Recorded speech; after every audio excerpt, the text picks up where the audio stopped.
Hey everybody, this is Michael, the DM for this game.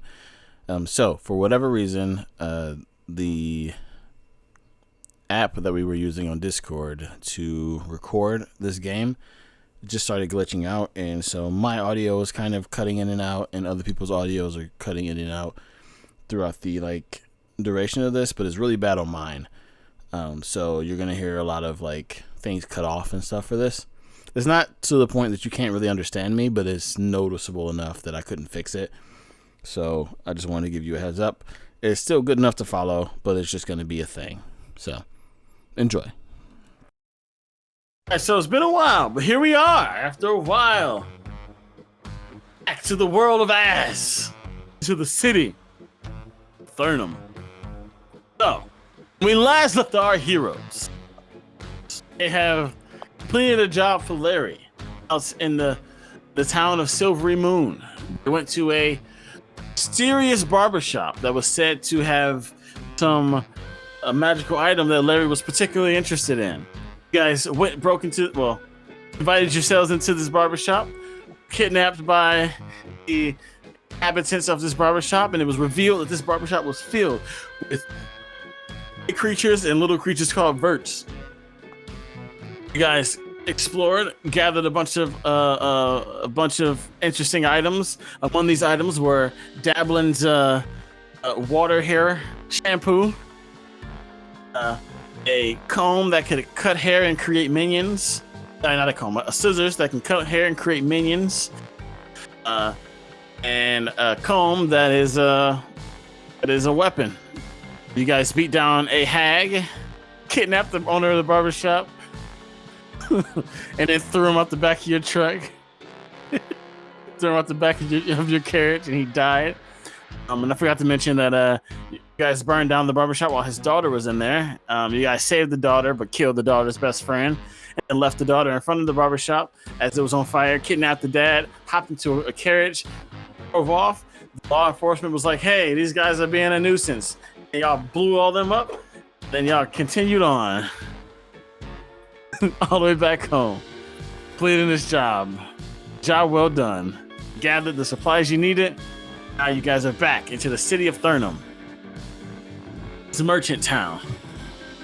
Thurnham is the head base of where Larry is, so it's a town that's completely filled with merchants. There's to be no type of law enforcement, no type of government. It's just all ran by people who owns businesses, and they seem to keep the law in order according to their own personal moral compass. The town is along the coast, so there's a lot of shipments coming out of there. A lot of trade goods coming through there. People come from all around to get items from this town. And there are a lot of big organizations here, the biggest of which is Cat Paw Merchants. Let's go down to a smaller scale to Larry's organization. Along the inside of a dingy part of town, you see a sign hung up on the wall. Hung up on the top part of this building, lit up. But it says "Artifact Securing Syndicate." Each word is on top of the other. The only letters that light up are ASS. And we go into the building, and inside of here are all of the party except for Rosie. You guys are waking up from a nice little rest. You guys wake up to the smell of bacon and pancakes and eggs. Inside of this place, which one of you guys will wake up first? You think? Wartig. Wartig never went to sleep. Wartig's always awake. He doesn't go to sleep, he just zones out. Yep. Yeah, Wartig, he wakes up first. As you walk into the front, into the main area of this place, you see that the breakfast is being made by some verts. Vert wearing a nice little apron, and he's cooking. He's like, "Good morning, Wartik," and he's like flipping over the pancakes and letting it get made. See Larry reviewing some paper and deciding what's the next big job for you guys to do. I'm like, you made Wartig more body armor. Wartig, not yet. He works for us. Remember, we had this conversation yesterday. Wartig don't remember. I keep cutting my hair. I'm gonna eventually run out. Okay. But anyway, enjoy some breakfast. I have a few jobs to show you guys. Can I eat all the breakfast before the people come out? Yeah, you can begin to eat. All right. You can begin to make like a healthy eat of food. I'm just gonna start stuffing my mouth. All right. Well, Dablin, as he is stuffing, he is like stacking his plate way too big, all of the bacon. You're leaving out of your room, and you seeing Wartik with like a comically tall stack of pancakes and bacon and eggs on his plate. I don't really. I'm not a morning person, as is probably one could figure out by like my everything.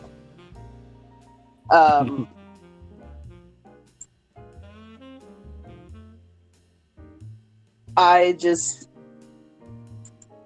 make myself a small plate with whatever's left over. Whatever's left over, yeah.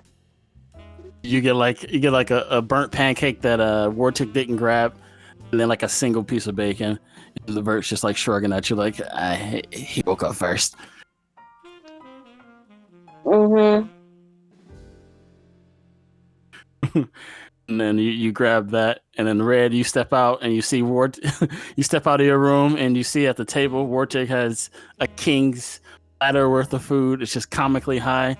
Dablin's just staring at his food, like just like more sleep than hungry, staring like not awake. Then you see a Vert just trying to get another batch of food because there's none ready right now. I would like to make a notice that Red was also up early. She just hadn't left her room. Wait, she walks in. Gotcha. She looks at the eggs, then looks up, then back at the eggs.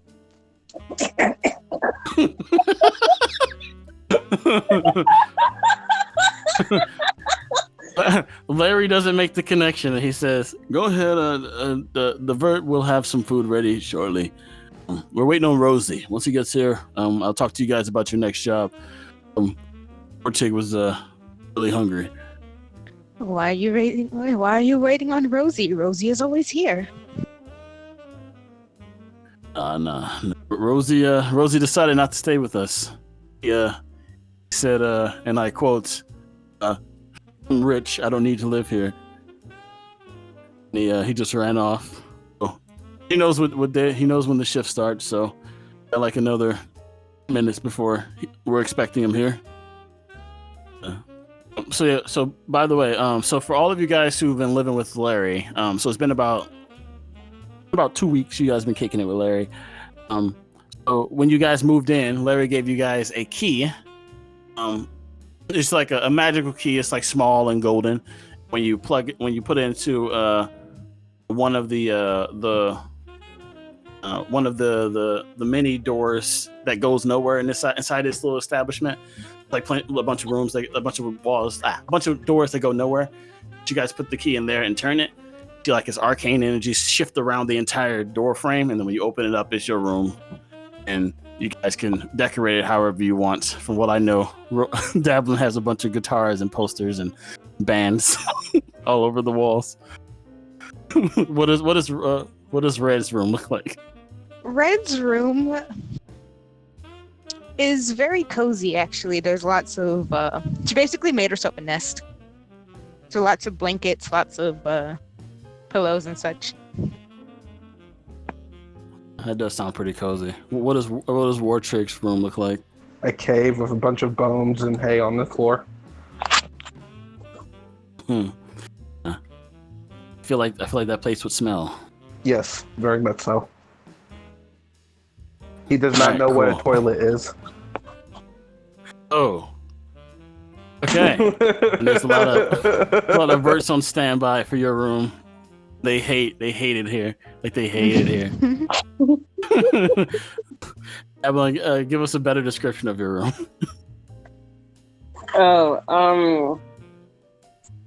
Yeah, like I feel like he doesn't use his actual bed. They're just like very, there's hammocks in each corner, and if ever you stepped in there, he's just laying in a weird spot, like on a shelf maybe. Like there's shelves set up there's with nothing on them. So you're just laying all over the room at random. Yeah, there's just bedding everywhere. Bedding and clothes, and like you don't think the boy knows what a bed or a chest of drawers is. And like like random instruments and posters are plastered on the walls. Give us the name of a band that exists here, and I'll make it canon. Oh, you put me on the spot. Jillian the Jute Bakers. Yeah, that's Jillian the Jute Bakers. You just gotta say shit. You just have to say shit. Just the do red hot chili buns. The red hot chili buns. There's this one particular guy he seems to be a fan of called Professor Heretic. What about? Were you about to say my alchemical romance? Oh yeah. What you're gonna say. There's also this weird dude that does like poetry called Brofessor.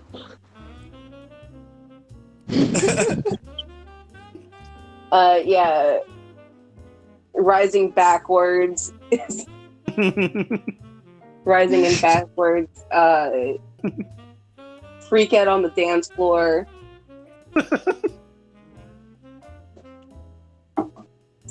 It's a variety. Okay. Crowd on the dance floor. Okay. Or Tig the Screamo. Or Tig They're Screamo. collaborating with Warpig to make screamo music. And there's like one band like he has a single poster for, but it's like in the best condition that it is because apparently it's limited edition. Because it's very rare to find merch for them called the Booty Warriors. Oh, okay, sweet. Yes. Booty Warriors. Rare. Maybe you got some Blink Dog 182. Oh my fucking god. Yes. That's the best one. That was awesome. Okay. Oh, and like one of his other favorite musical artists, Pink Guy. Oh god dang it.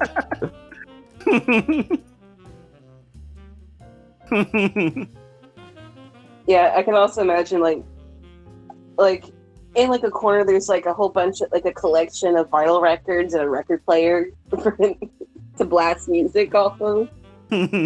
Oh yeah, definitely. Just to give you an idea of the setting, think more steampunk.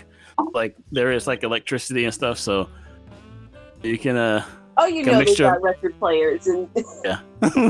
Yeah. So like the electricity is like a mixture of magic and like modern stuff. So so yeah, a legit record player with records and vinyls all over the place. Oh yeah, he just want to take care of his stuff. Also, one thing I wanted to note for Red's room. It's very cozy. There are lots of blankets and stuff, but then you realize it's a bit too cozy. And the fact that she doesn't really seem to own anything except blankets. You could lose something in here and you would never find it. I see that. Dabble has gotten lost in Red's room at one occasion. You lost Dabbling. Yeah. We lost Dabble for a week. Nobody could find you. You had to eat a blanket. Yeah, I got lost in the sauce, man. So as you guys are eating breakfast and dabbling, it's just like too sleepy to do anything and just staring at the one bacon and the pitiful burnt pancake on his plate. Rosie walks in. Rosie, hey. what do you Yeah, so I walk in, dressed fairly nice still, and I just kind of bust in the door. Hey guys, sorry I'm late. Got the worst hangover today. Oh shit, it's breakfast.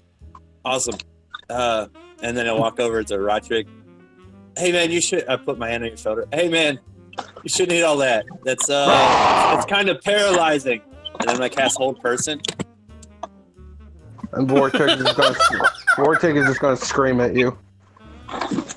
Scream. What do I need to roll? That is going to be a wisdom save, and I'm That's going three. to Oh, I'm and gonna that use my one. luck point. Oh, And that one. yeah. that one? That one. Vortex goes to scream. He goes. And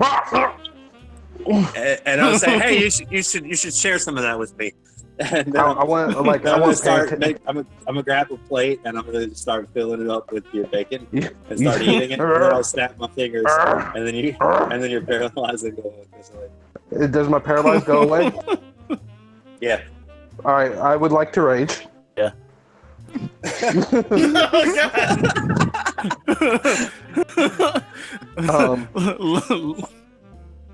When I rage, Well, hey now. you see Hey, three this is good spec- bacon. This is great bacon. Oh, Well, hey, you see three spectral dwarfs appear behind me. Well, hey now, Rosie. If the man wants to eat like he's a month-starved owlbear, then he should be allowed to eat that. And as she's saying that, she's grabbing a pancake off of Roderick's plate. Do I know this? I want to say. Oh, she's not hiding it. She's blatantly doing it. Everybody would never would take a food. you're right, Red. You're right, Red. We should totally. Here's a piece of bacon back, Roderick. I'm sorry. I want to. Can I bite his hand? Yeah, go for it. Unarmed strike. Unarmed strike. Yeah. Go for it.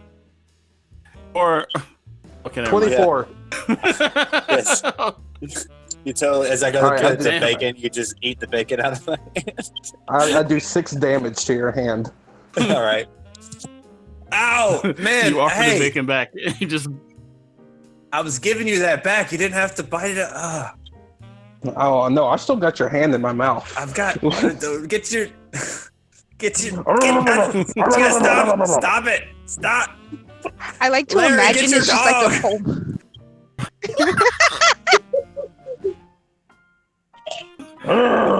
Roderick. These are inhumane work. This is an inhumane work environment. I'm reporting this to whoever I have to report this to in order I to bite get down harder. my rights being held. Okay. Anyways, what'd you say? Roderick, let him go. Let him go. We can't afford to lose any other employees. Things are rough here as it is. I make sure to like spit and make it super slobbery and then let go. And there's like Pull your chunks hand of, out and it's like like chunks this. of food and everything. And I just wipe my hand on your top pancake. I still eat it. You have like this huge, viscous, like slimy, greasy, slobbery hand, and you just wipe it off like a towel. Pancake. It looks like syrup at this point from how much slob was on there. You see Rortig still eat it. Oh my god. So I had the craziest night, guys. I'll tell you all about it later. Don't you worry. Oh, I just I partied with the butler. it was insane. So what's on the docket today?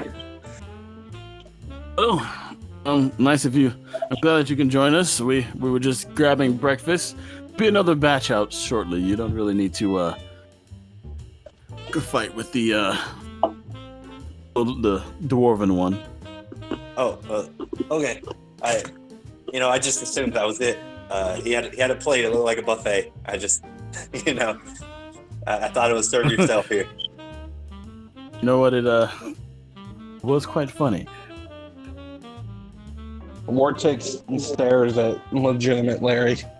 What kind of companions can we be if we can't just poke a little fun at each other every now and then?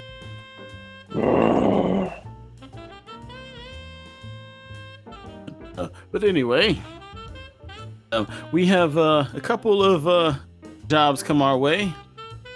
There is one job that was an an orcish gentleman came here, wanting us to help him locate a certain item, magical dragon item. Apparently, there's a big meeting being held at the Alien Cat Tavern, and he knows that the item is going to be there. He wanted to access if we could help him assist finding this item. It will likely take us questioning people and searching around the tavern so we can see if we can find it. But from what I've been able to gather from him, it is a dragon tooth. Gather this dragon tooth, he will pay us quite handsomely. Why a dragon tooth so expensive? You can just find one yourself. Yeah, but the thing is, this one came from an ancient dragon, so even the tooth itself is magical. It has a lot of magical properties. Wartek is older than ancient dragon. Yes. Are your teeth magical? Yes, old but not wise. You want Wartek tooth? That won't be necessary, Wartik. You need the ones you have left. I don't know. I might want a Rortrick tooth. 10 gold. Sure. Somebody get some pliers. Vert comes running over. He just runs super fast. This one has like a big bushy beard, and he's like, he runs out of Warchick's room, and he just smells like Warchick's room. Yeah, here, this one, take this one. Here's two. I would like to extend Leggy. You're going to trip him. Yes. he comes running with the pliers. this one, and he trips and he falls down, slams his head on the pliers, blows up into a bunch of hair, and the pliers are just laying in the hair. Red will pick up. Red will pick up the pliers. My poop cleaner died. Red will pick up the another one of pliers. those. God. Well, we have the pliers. Who would like to do the honors? Nobody. You're not pulling out Roderick's teeth. Gold. I'll let this happen. Roderick wants this to happen. 10 gold. Larry's just like looking. 10 gold a tooth. All right, one tooth. Now, do you need anything to numb the pain? As I walk Go. up with the Do pliers. it. Do it. Red. All right, say ah. Oh, Oh God, I can't deal with the breath, guys. Somebody else has to do this. I can't do it.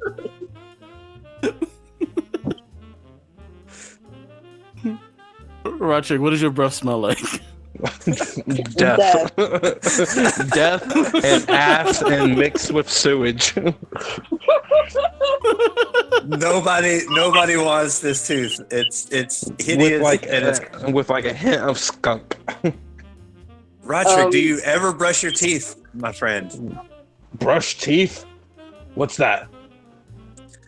Oh, okay. All right, ixnay that tooth pulling today, guys. I'm sorry, I just can't.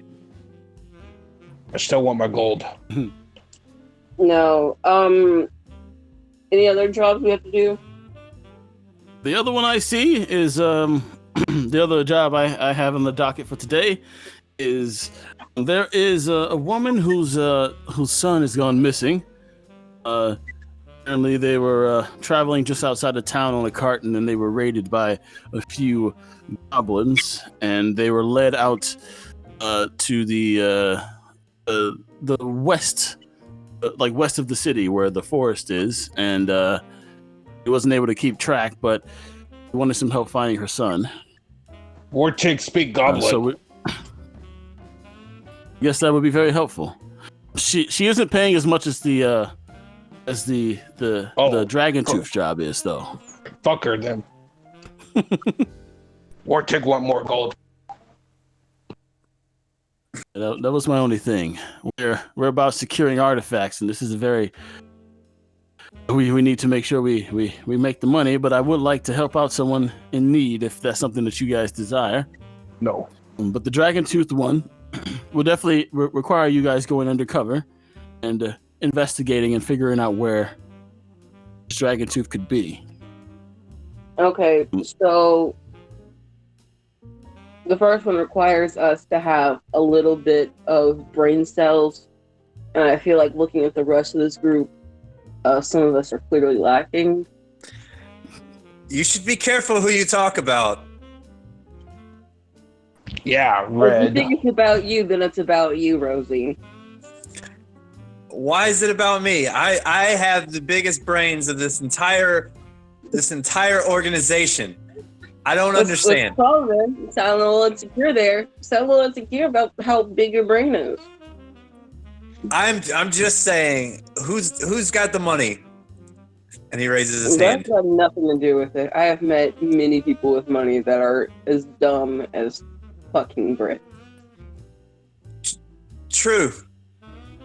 You said the elf who wanted to pull out a dwarf tooth for money.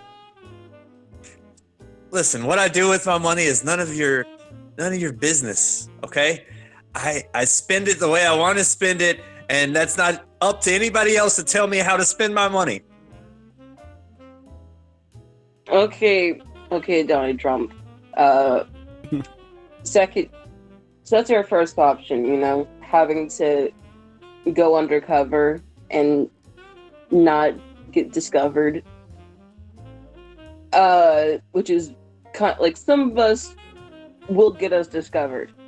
But our second option, we just beat up a bunch of fucking goblins.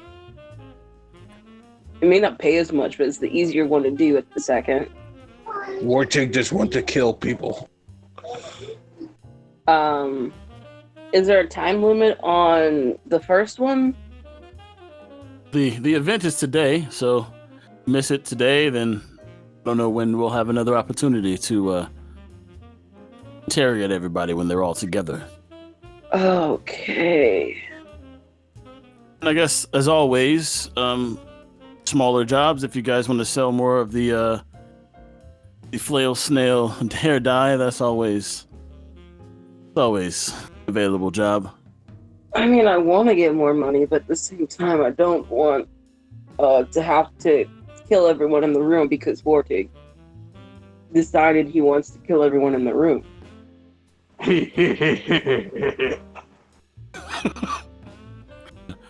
I mean, is it an option to leave Wartig outside on a leash? No. We definitely need Rortrig. He's saved my life enough that I know he's beneficial to the party. It's typical that you leave the dogs outside. But in an undercover mission? Wartig, if you can hold back your bloodlust for a little bit, according to what I've been told, that there might be somebody inside of the dragon, side of the alien tavern, might be worth beating up. It won't be right away, obviously. He can't go in axes a swinging. Only if Wartig can fight later. Yes, Rortrig, I will pay you 10 gold right now if you only attack those that we tell you to attack. Make it 20. 15. 20. Final offer. 15. Final offer. Can I roll persuasion on 20? Sure. Look, Wartig, I'll give you 50. 23. I'm going to use my luck on that to lower that.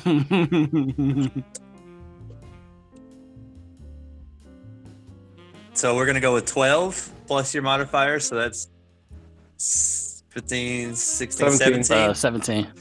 All right, so I got to beat a 17 with my persuasion because we're battle of persuasions here.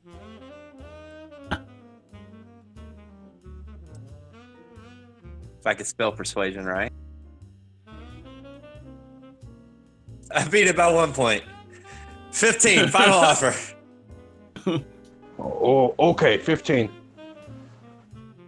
I was trying to do something, but you know what? You guys got your thing handled.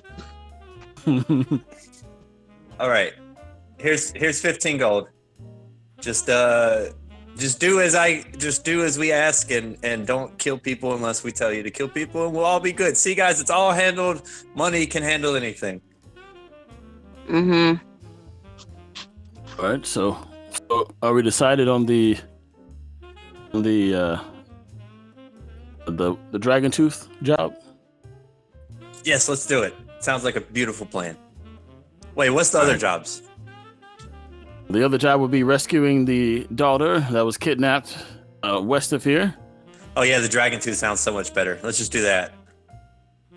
All right, so cool.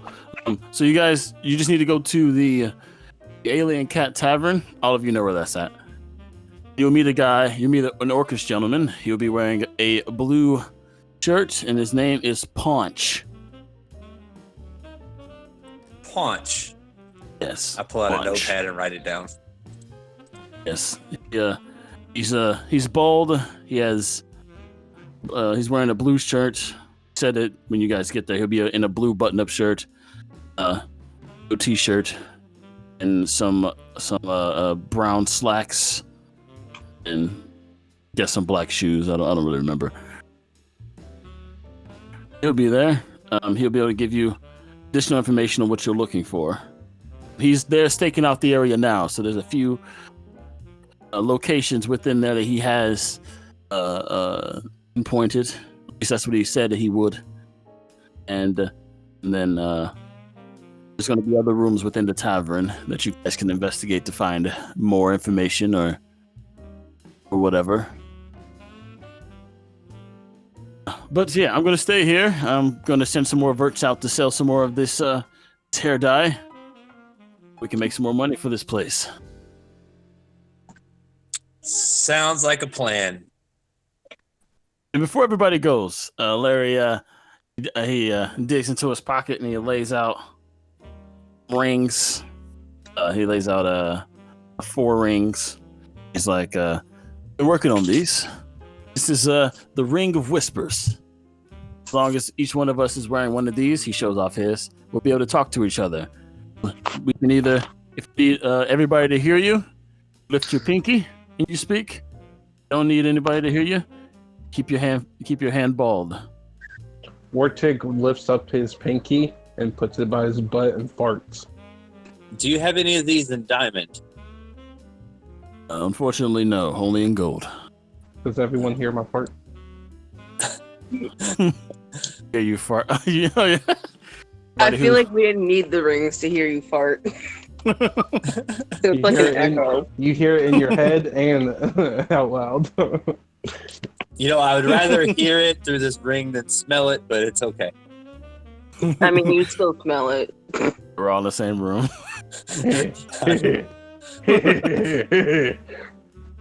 Nicely done, Warchick. All right, off we go then. Is there anything anybody needs before we go? Yes, how do you put a ring on a bird? Your talent? I guess so. Just consider it a toe ring. Here, let me try this. And he tries to put it on your beak. No, it won't fit. Try your foot. It'd be like one of those bird tags, you know? Yeah, like Red's talons are particularly skinny, so it just goes through on her leg.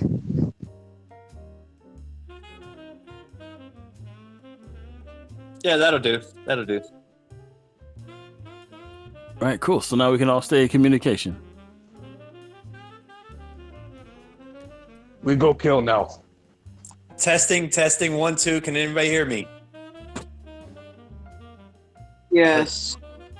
Okay. Yeah, it works. It works. We're all good. I ignore you. And I ignore you ignoring me. God damn it.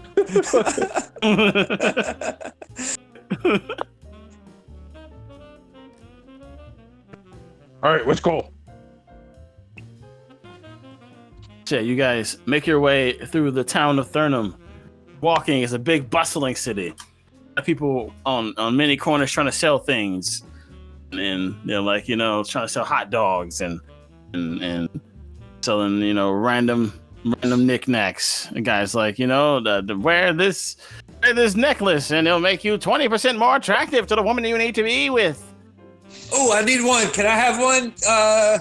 What's your name? How much are they? Oh yeah. Oh yes, good sir. My name is Douglas the salesman. Oh, hi, Mr. Salesman. What are you offering for that? What do you want for that? For simply 2 silver pieces, you can be more attractive to the people you need to be attractive to. All right, here, I'll give you 3. It's a deal. Wartig walks up behind them and just stares at the guy. If Hello, my rough-looking fellow. Seems like you need 2 of these. Red looks at Rosie and goes, "Nope, still ugly."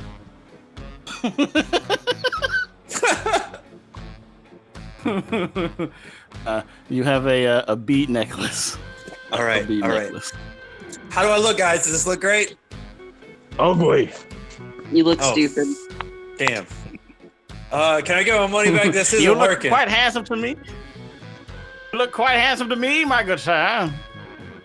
Well, thank you. You must give us some time to work. Some time to work, my good sir. Can I do Arcana check and see if there's anything magical about this necklace? Yes, sure. Sometimes it just needs to sit out in the sunlight for a little longer, and then you'll be really 22. attractive. Just a bead necklace. I believe in your magical abilities, and thank you for doing business with me. Oh yes, I can't wait to see all the tail you're getting. Yeah, I'll send pictures. Oh, and tell your wife I said I'm hi. looking See you forward. later. What? Walk away. Make a history check on that. All right. I was just bullshitting, but if it's right, if it's true.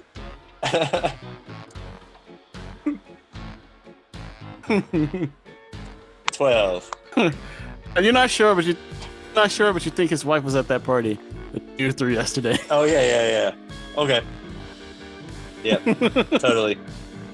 It totally makes sense. You're like 60% sure she was there. If not, whatever. I helped I know, him just out. a little fluff thing. Yeah, I helped him out with 3 silver in return for his wife's favor.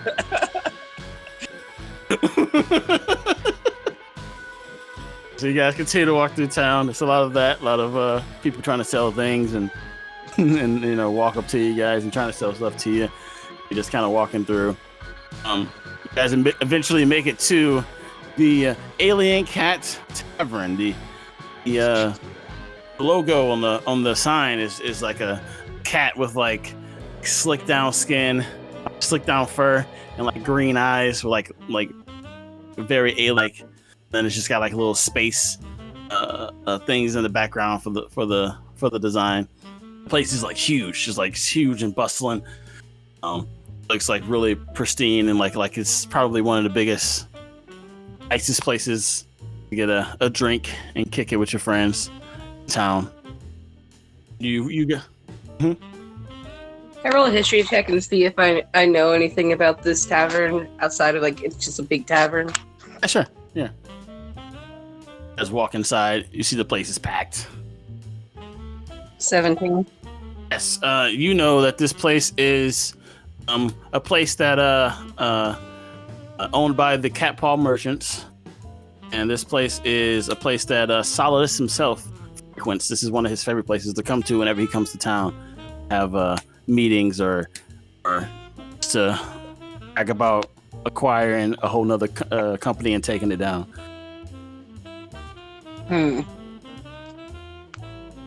Cool. You guys walk in. This place is bustling. It's like a 10-minute wait. There's like a bunch of people standing on like the inside waiting to get in. And the moment you guys walk in, you see the orcish guy, the paunch sitting at a table. He notices you guys walk in. Particularly looks at Red because Red is the most distinct looking person, so he knew based off looking at Red that you guys worked with Larry. He walks over there, talks to the guy, and has you guys walk right in past the line of people that are waiting, and you guys sit down at a table. As you guys sit down at the table with him, he's like, "So, you guys must be Larry's men." Yes. Yes. Can I get the most expensive wine that you have? You know what? Get this job done for me. I'm pay for this entire bill. No, it's okay. I got it. Don't you worry. Suit yourself. You can just pay us afterwards. Fair enough. I want 100 shiny pieces.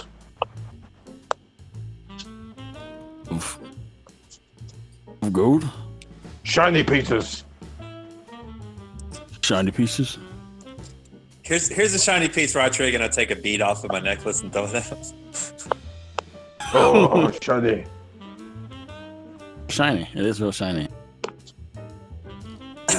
And then the waiter comes by, and you guys can order your expensive foods. And if any of you guys want anything, Do you have wall meat? Yes, sir. Yes, sir. We do have raw meat. You sure you don't want it cooked? We have fine chefs in here. Raw meat. Bloody. Still Raw alive. meat for you.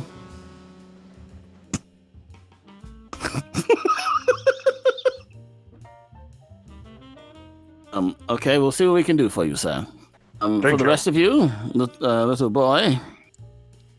Yeah. I guess I'll get the salmon special. Oh, a fine choice, sir. Choice. And for you, Lady Bird. What? What would you like to eat? What to drink? Anything catches your attention? No, things in here look relatively boring. Oh, okay, water for you then. Alright, I'll be back with your items. I'll be back shortly. Sir, Yes. can I get you forgot me and I don't feel appreciated for that. Could we get some sort of discount for your negligence? Are you a Karen? I'm terribly sorry, sir. I will talk to my manager right away about getting you sort of accommodation for my negligence. Yes. What is your finest wine? Oh yes, finest wine. This comes highly recommended by Solidus himself. This is the Nip. The Nip. And how much is it per bottle? A whole bottle. You're being really fancy today. 50 gold. 50 gold. 50 gold. Sure, yeah, I'll do that. I rolled for it. And and can you bring some do you have any hors d'oeuvres? Oh yes. Yeah, bring some of those too for my friend here. All of the party. Oh yes. Anything in particular, sir, or just bring out the lot? Let me get the whole appetizer platter. All right. Oh, we'll treat you good today, sir. Wait! Be back shortly. Oh yes. Jerky and vodka. Oh, he finally came around. Fine choice. shall return. Anything else before I walk away? Anyone else? You know, Red, you can get what you want. I'm paying for everything. Fair. Jerky and vodka. All right, jerky and vodka it is. Right. Okay, I'll be back shortly with your items. Yes, you guys should eat well. You're definitely gonna need it here. What has Larry told you so far about this place? To kill people. No, Roderick. Quite No, the no. We opposite. had this discussion. I paid you well. Yes, don't may not be necessary right away. Hopefully, in an ideal world, we won't need to do that at all. But I'm here looking for a specific item. It's a dragon tooth. Yes. Me and my adventuring in my party was out hunting for it, and we were ambushed. And it was about a week ago. We were ambushed. They took it from us. Got word that it's going to be moved off somewhere in this tavern right now. Well, out of everybody here, who that look most familiar are people, or most suspicious are people at 6 different tables. He points out a few people. I think that the cat paw merchants were involved in some type of way. And of everybody here, The cat paw. most. Yeah. What do you know about them? The real son of a bitches. Definitely are. It doesn't really matter what I know about them. What I'm really concerned about is what's the deal with this artifact? What does it do? What we've never, like, what do you expect from it? Well, the thing is, we went after it for a different client. We're going to use this tooth to make items, a thunder shield and a thunder sword using the bones from it. This dragon tooth has a lot of electric electric properties to it, and in its current state, if you slam it on the ground, it will shock everyone within a 30-foot radius. Some electricity. It was extremely powerful. Dablin, that sounds like something you could make use of, isn't it? Me? Is it like a one-use thing, or is it something you can use multiple times? When you slam it, does it break and You can shatter? use it multiple times. Maybe that could be part of our escape plan, Dablin. What do you think? I think the job is to get it for this guy here, not to keep it for ourselves. No, I'm saying our escape plan. We can get it, and on the way out, we could use it if we run into anything. That could be our plan. Sure. I would prefer not to have to use it to escape, but hey, I feel like that's very likely considering who we're with. Right. We know how this goes.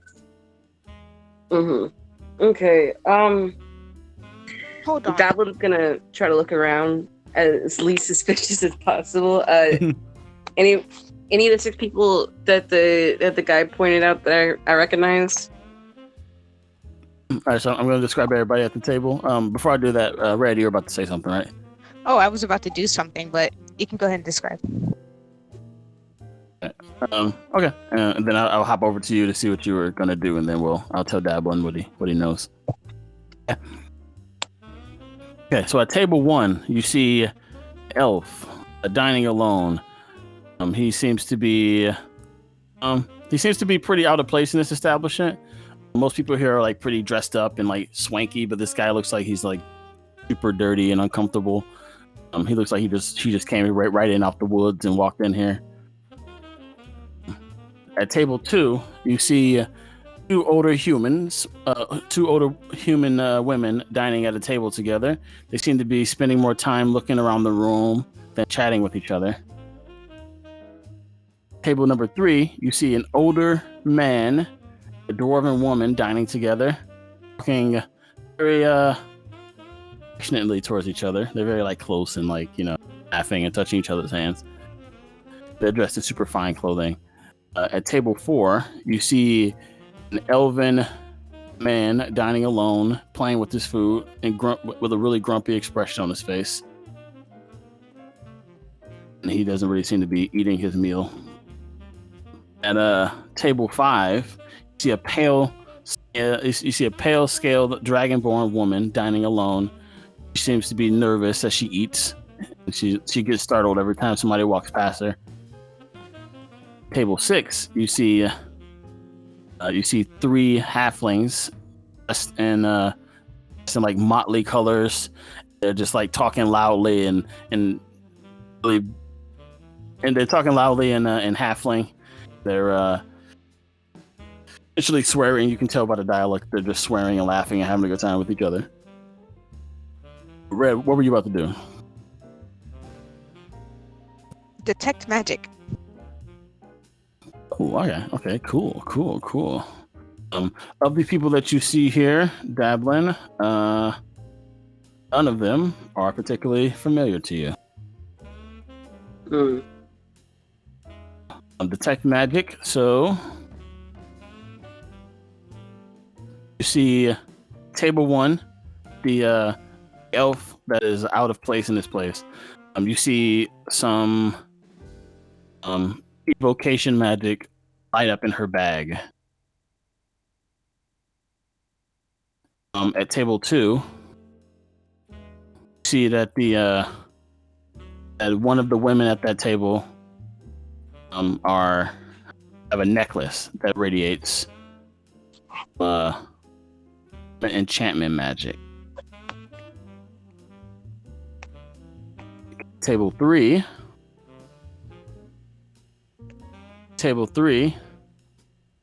see that there's a backpack underneath the table that is lighting up some conjuration magic. Before, see that the guy's pen that he's holding, the half elf man that's like grumpily playing with his food. You see that the pen that he's holding is magical. 5, you don't see any magic. And at table 6, see that every single halfling has something magical in their pouches. It's a variety of things. Interesting. So, I narrowed it down to those locations. They seem to be the most suspicious. All of them I've seen. I haven't really seen them interact with Solidus at all, but it just seemed like that they are the most suspicious here. It said that Solidus is here today, but he's in his master suite. He isn't dining with the commoners, as he calls us. Let's keep it that way. Roy, take kill. It would be game over. So all just came down here. So, let's try and narrow it down to at least 3 people and try to work the room. You guys could, if you have a reason to go over there and interact with them, that'll be. And they have been giving me a suspicious look. I've been I've eyeing them down since I've been here. I've got a wonderful idea. Wartrick got this. No, Rodrick, calm down. You do have this. Watch this. Hey, waiter. Yes, sir. Yes, it is my good friend Rodrick's birthday today. Do you have any birthday specials? Do you guys sing songs or ride horses or anything like that for people's birthdays? Horsey. Oh, his birthday. Yes. His birthday, sir. Ray, you're about to say something before I do this? I was just about to mention the fact that, despite what you might think, I'm pretty good at distractions, very subtle ones. Subtle? Yes, I can be very subtle. All right, you're gonna head this up then, Red. Oh, it's Rodrigue's birthday, is it? Yeah. No, we do have quite the birthday special. Which is Bring him a whole cake, and he said that he enjoys horses. to eat, yes. Oh, To ride, Rodrigue. You're riding the horse. Play along, buddy. Okay, I ride horsey. okay. So we don't really have we have one trained horse for the entire that can walk around this establishment. So if we do this, you would have to pay a little. You just have to agree that if something terrible happens to the horse, you'd have to pay for the damages. Guys, I totally got this. This will be great. This will be great. Yeah, let's do that. And can you make those candles like magical exploding candles or something? Oh yeah, we can totally do that. Yeah, I'll throw in an extra gold for that. Can you turn down the thing? I don't know how to do it. Yeah, I got it. Let the music stop playing. Vortig want extra explosive. Whatever that means. All right. Well then, we'll be right back. Your food will be out here shortly. We'll bring out the birthday special now. And the waiter turned his head over towards the kitchen. Boys, we have another birthday special. You hear cheering come from the back, and he walks out into the back. He's like, "I'll be back in like 5 minutes." All right, Red. What's your plan? You got this. Well, my eye is on the halfling table over there. If I know halflings, they might be up for a game. I think I could have something particular to douse them with if you wanted to check them out. Can it be toss the halfling? No. No, Rodrigue, you're just gonna ride the horse, and you can you can eat the horse afterwards if you want, but just ride the horse for now. While you're riding the horse, I whisper this. Can I throw the horse at the halflings? Afterwards. Wait until we're done. We'll let you know. Remember, I paid you to not hit people. We need a word you say, so Vortig know when to kill. Scrumpalunction. Vortig cannot say that name. Banana. Okay. All right. So when I say this shit is okay, I'm not gonna say it now. It's a bad idea. I shouldn't say it now, guys. I almost got caught. All right, Red. So you're gonna distract some people. You're gonna distract the halfling, you said? Yes, the halflings.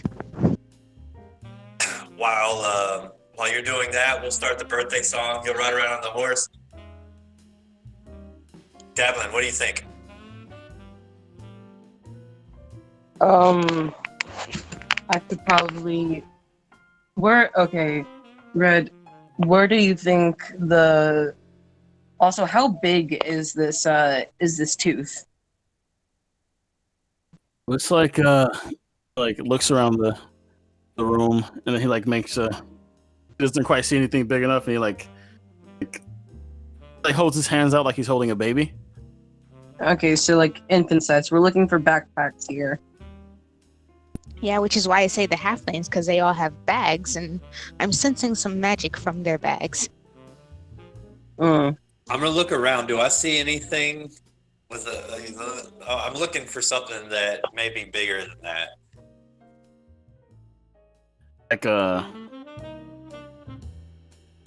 Like another book bag or what? Well, the halflings have small bags, right? From what I understood. They have You they have explain. pouches. Yeah, they all have pouches. Right. And So all their pouches have magic in it.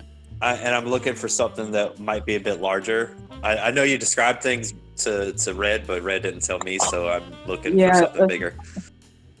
Okay. I got 16.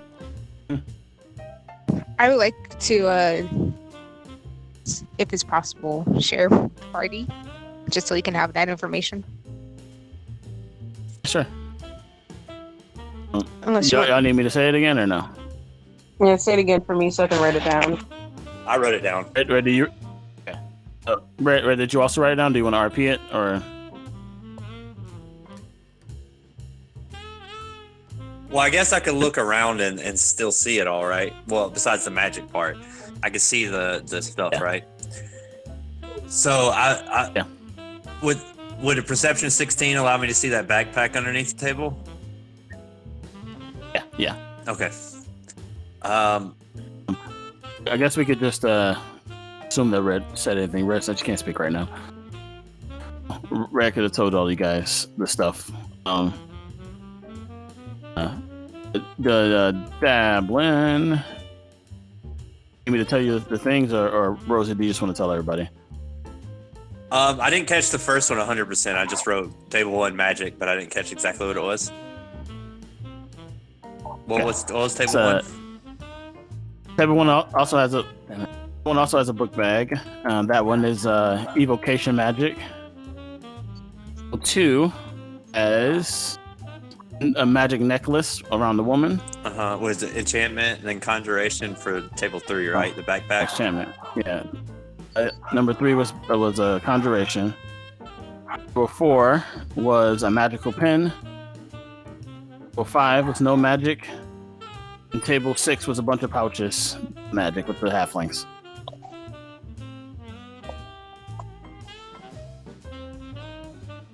All right. Okay.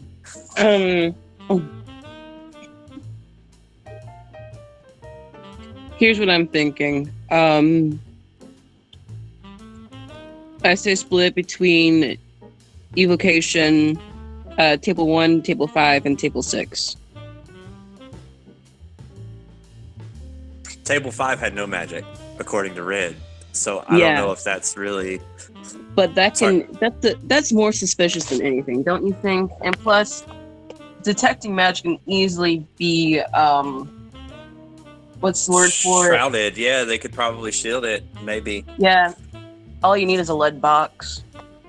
All right, so Roger, that's where you come in. I need you to accidentally run into table 5 while you're on the horse and flip the table. Good. All right. And I got my part. What were the other? What did you want to do, Dublin?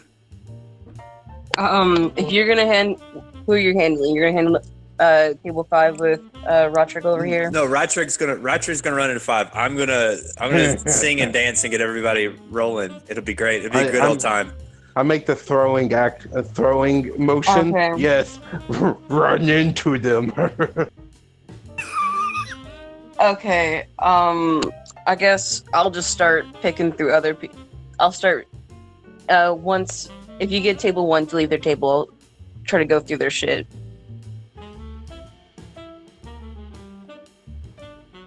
All right. And then Red, can you check out table 3? Yes, I can check out table 3. All right. Now we just have to wait for the birthday song to kick in. Yes. This sounds like a plan, guys. This is the greatest plan. Are you okay with this? What was your name again? Just punch. Yes. Cool Is with it. this you're cool with this plan? I'm okay with this plan. Okay. Will excuse myself a moment.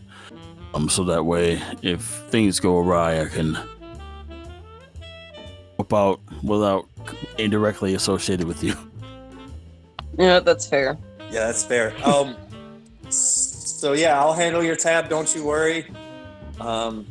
but I'm sorry you're gonna have to miss out on that wine and this beautiful birthday song that's about to happen. I'll just go sit over at the bar over there. Yeah, I'll I'll be have them watching. deliver it when it comes. I'll tell them you're over there. Just deliver it to you. All right. Sounds like a plan. Yeah, the waiter starts to make it back, and there's like a small like band of little halflings with him. And he's like really excited. The waiter's human, by the way, and he's like really excited. Sorry, he's elvish. He's really excited, and he's like, "Okay, who's the birthday boy?" I am. All right, Roderick, here is your cake and your horse. The one you can ride the horse around the restaurant as much as you would like. Just make sure that you let the horse walk on its path, okay? Okay. Happy birthday, happy birthday! And they follow the horse around as you guys are walking. I'm on the Happy horse. birthday. I'm like, happy birthday. Hey, Red, do you have precedent chasing something to make a loud noise and scare the horse? Yes, I do. Do it now. I cast the sound of firecrackers at them. As soon as the firecrackers start blowing up, I stand up. It's birthday time, and I start like clapping and dancing. And I go over to the old man, and I like grab him by the arm. Let's dance, old man. Does this scare the horse? It does. Like, It's like she conjures the type of firecracker. It's like the poppers, Oh, like the the black ones that cat. explode. Yeah.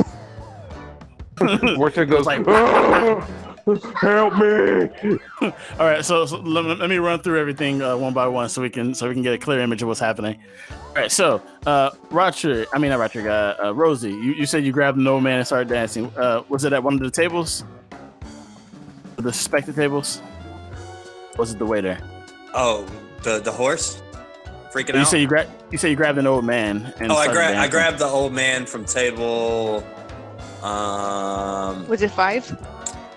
No. I grabbed the old man that was grumpy. That was that had the table 4. Okay. That guy, he looks real grumpy, and you go over there and you grab his hand. You start dancing with him. He's like, ugh. He's like resisting your dance, but you're like, I'm gonna cast charm person. That's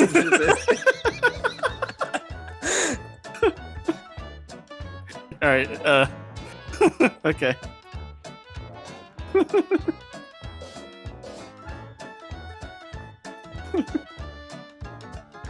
All right, it's gonna be a 12 wisdom save, and I'm gonna use one of my luck points to make sure that goes through. Oh, You're good. He rolled an 11. yeah, but I still have So he's like grumpy at first while he's dancing with you, and then you do your charm person. He just starts smiling, and he's dancing with you. He's all happy. Happy birthday song. Okay. Red. What are you doing while Rosie is dancing and making a big dig right now? I forgot what position I was supposed to go to. You're supposed to deal with table 6. Table 6 is the halflings, right? Flings. All right. You're going to distract them to keep at their shit. Yeah, so Red will go over while this is happening, and she'll go, "Hello, gentlemen. You seem like the type of folks who love a good time and a good wager. Might I interest you in a very special object I was looking to get off my talents?" What? What is it? She'll What is it, Mike? She'll cast prestidigitation to make her feathers glow. And she'll whip out a tail feather of hers, but she'll go, "A phoenix feather. Very rare and very expensive." Oh, like looking around each other and then talking to each other in halfling. They look over at you. You'd be a phoenix. You'll be a phoenix. "No, not me, my friend. This isn't mine. I'm a collector of feathers of sorts. They one pulled from all types of mythical creatures. This one I've had for such a long time. Nobody I could really find to take this off my hands, at least when I see fit. But you, my good gentleman, you seem like just the people I'm looking for. How about a game? All right, what might be this game? She'll put out a set of dice. I like this. Leave it to luck, huh? Right, what's the wager? The wager is that if I win, you trade me something valuable of yours. If you win, well, this feather is all yours. What does it do? What does it do? My dear boy, it does many things. You can use in spells, potions. Well, most of all, you can use to sell it. Don't you know, phoenixes themselves are quite rare creatures. Just a feather could sell for thousands of gold. Desperate wizards. I'm gonna dance my way over towards Red, and I'm gonna say, "Hi, Red. Hi, you're so amazing." And I'm gonna try to give you bardic. I'm gonna give you bardic inspiration. While I'm dancing with the old man.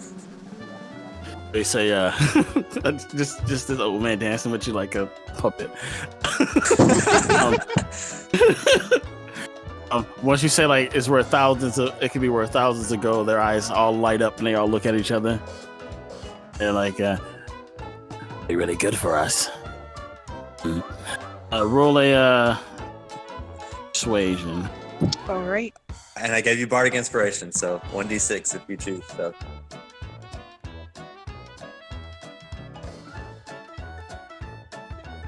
Come on, Red, don't fool me. After you see the roll, but before you know what happens. The DC in mind, so I'm not gonna. Yes, I will bardic inspiration that just in case. Is it Hey, Okay. Michael, do my stuff last, please. I have something going on. 16. Yeah, that was the plan. I feel like yours is going to be the most impactful, so so it makes the most sense. So they all look at each other and they're like discussing among each other in halfling, and one of them just starts swearing a lot. Okay, we'll take you up on your wager. Does it work? Easy. Let's play a game of even and odds. Best 2 out of 3. Okay. Roll dice. If you score odd numbers. Wait, I forgot how the actual game works, but essentially, if the team scores a set number of odd numbers, and they win the round, even numbers, it gives to the point of the other team. Essentially, the most that have. Do we choose even up, like even before the game start, even or odd before the game start? Do we call it before we roll? Yeah, you call it before you roll. If it's an even number. Yeah, if it's a majority even, then even wins. If it's majority odd wins. Okay, and then we roll 3 dice. Yeah. Yeah. Alright, we'll take you up on your wager. You want to go first? It'd be my pleasure if I'd allow you to go first. You All are. right. It's all well. Each one of my 2 brothers will roll 1. Yeah, I'll shake it up, and then they roll odd. Oh, even. Odd. It's 2 threes. They roll 2 threes. Oh. All right. Ah, yes. Our turn. Oh, do we have to play through this whole thing, or do we? I don't want to take up too much time. No, do it. Do it. So they roll 4 and 2 threes, so they got odds. Odds win. Ooh, okay. 2 out of 3, right? Yes, 2 out of 3. It'll take that long. Yeah. So then you Alright. roll, and then if you have more evens than they did, then. Just like the camera shows behind you, and it's just Rosie dancing around. Watch her just starting. While Just you're halfway playing, through his first round around the restaurant. I'm gonna while she's doing that, I'm gonna try to make a sleight of hand to take that pin out of his hand without him knowing. I would assume this is with advantage considering that it's gone. Yeah, he's a little distracted. All right. So check. You doing even or odd, Red? I was calling even. Nat 20, baby. I'll tell you what you got in a moment, Rosie. Yep. Thank you. All right, so Red, you rolled a 2, a 5, and a 1. Odd wins on that one. Looks like luck's on our side. Shit. Go for another roll. That's even. Calling odd. Yeah, they got a 4, 1, and 5. They got odds. Damn it. Alright. Yes. Well.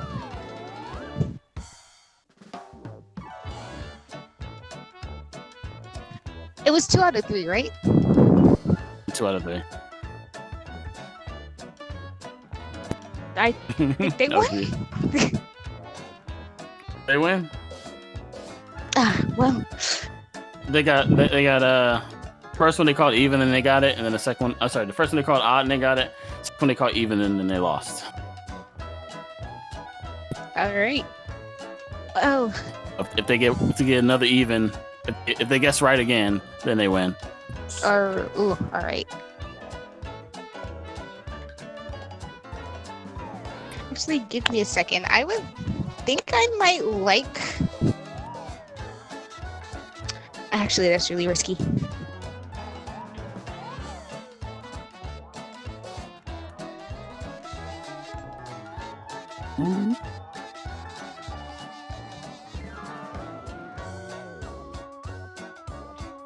Dabbling, you're coming up next, just so you know. So. Oh yeah, I'm You know what working you're on my gonna do. game plan. I'm working on my game plan.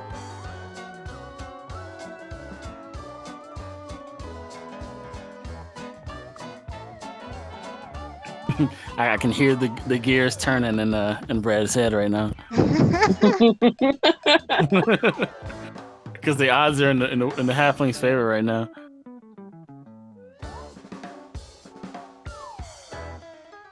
I was thinking that whenever we made the game plan, Rosie was going to be distracting table 1, but since he's not, while she's thinking, can you remind me who's at table 1 again? Yes. Table 1. You have it already up. Yeah. Oh, it's where? the magic. It's the magic. It's the book bag with evocation. I don't know who's at it though. Yeah, that's It what I is was trying to figure out. Who's at the table? I know what's at the table. It's an elven woman. She's dining alone, and she looks out of place in this establishment. She's not dressed fancy in any type of way. She just looks like she walked in off the streets. Okay. Also, Warchick, I hope you remember you're attacking table 5. I'm not here. I'm on the horse. I hope you remember you're He's on a horse. He's on a horse being followed around by the whole restaurant that's clapping and screaming his birthday while I'm dancing around. When the And fireworks Red's are over about to here happen. trying to convince people to play a dice game with him. Okay, I think I got it. All right, so I'm gonna go ahead and roll that last dice. Call it even. All right. I'm rolling, right? Yes. As I stroll by your table, I'm like, yeehaw! And I put Yes. the pin behind my Wait, back no, so you can never see mind. 14's even. it. Yeah, but 3 and 5 are odd. Yeah. So It's not so a total, you- it's the total amount of dice that are even. looks like my brothers and I won. I guess he doesn't have to roll then. It's over now. Looks like my brothers and I won. That indeed you did. Well, I guess the feather is all yours. But while I'm at it, my dear boys, I have lots more in my I have lots more in my reservoir if you would like to peruse my goods. I feel like we can make a good partnership, and I would like to slide a hand underneath the table while they're distracted to open their bags. Oh. Okay. Okay, go for it. Yeah, go for it. I wanted to say that I was doing that while we were playing the game, but I didn't want to read this. I mean, you could have. Yeah, everything about this is disruptive. It's got to be. Yeah. So you just gotta be before she disruptive. rolls it, Dablin plays a sharp note to distract the guys. You have a Bart die. Another bardic inspiration. How many bards do we have? I'm just gonna have a guy. 2, but they're 2 different types of bards. Nice. All right, sweet. That is enough. You push your hand into Push my the talent. bag. Yeah, your talent into the bag. Are you trying to go for all 3, or are you just trying to go for one that you? I'm gonna. With your detect magic, you would know which bag has the most stuff. Yeah, it's still active. Yeah. Would you like to go for all of them, or you just want to go for the bag with the most stuff? I'll go for the bag with the most stuff, and I'll go to because Red likes to push your luck. Okay. Okay. So you trying to steal everything, right? Yeah.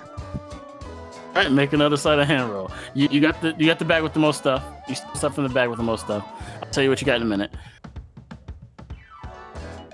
Ooh, hold on. Hopefully, a bardic inspiration will save that. Can I get an 8? 1d6. Oh, is it 1d6? Yeah. 13. Nah, I don't think so.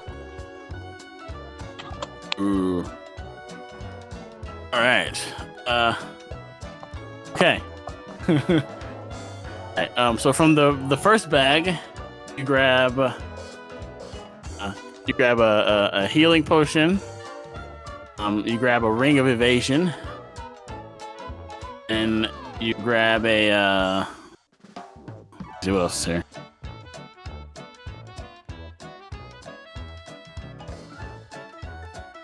And then you grab essentially grab their business card. They are traveling a Tumblr act. They're circus people.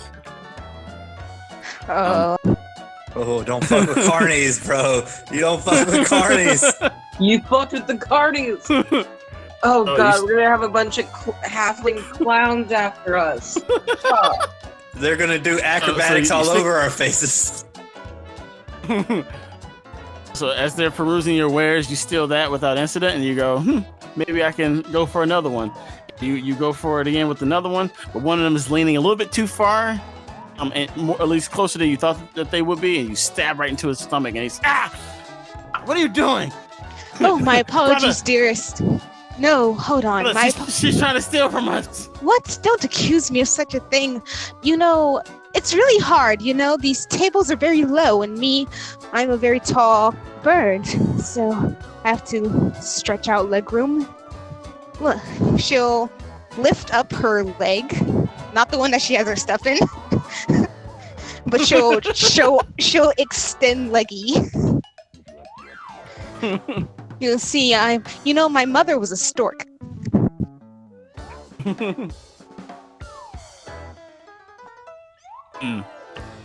Yeah, start to pat themselves down. They're very suspicious of you right now. One of them is like, "This, my ring! It's the ring!" Well, now I they're must be looking going. all on the ground. They're looking on the ground. Look over at you. I cast person. Oh wait, am I out of reactions? I would like. Okay. Can I cast prestidigitation to make a copy and be like, "Oh, here it is. You dropped it on the floor." They're missing a lot of things. Do a perception with disadvantage. I know he only pointed out the ring, so I'm like, "Oh God, the ring."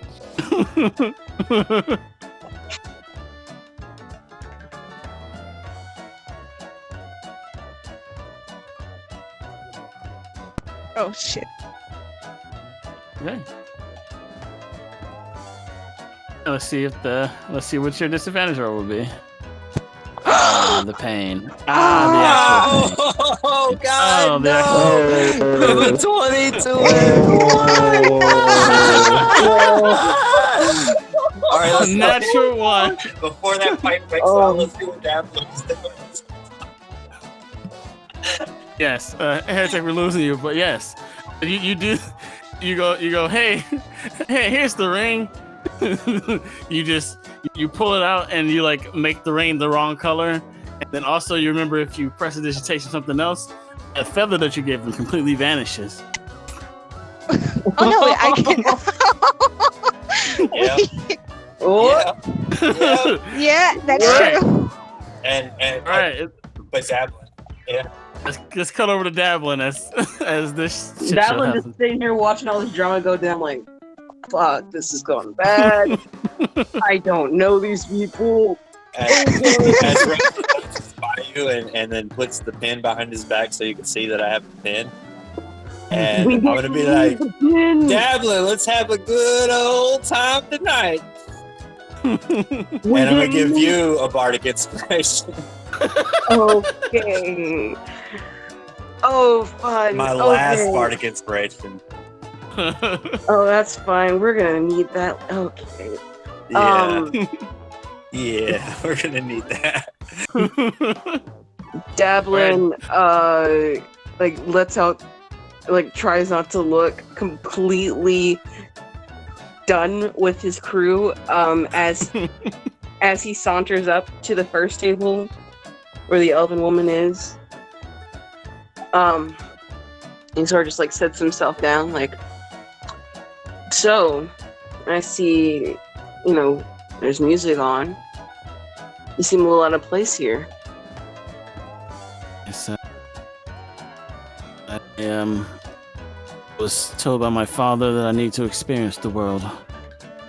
Well, he told me to come here, and I don't really want to be here. Kind of being here to please my father, I suppose. Sheila is my name. She pulls her hand out and shakes your hand, or attempts to shake your hand. Yeah, Dablin's gonna offer out a limp handshake, like, Dablin, and yeah, I know what you mean about dads. They're all... Yeah. Yeah, they expect a lot of us, huh? Mm-hmm. Don't seem to realize that we live our own lives. I'm new here. This your establishment? No, but I kind of know the guy who does own the place. The cat gentleman, right? Yeah, Solace. Yeah. You looking here? You looking for him here? No, I'm just, you can't tell I'm a druid. Usually out in the woods. This is definitely not your crowd.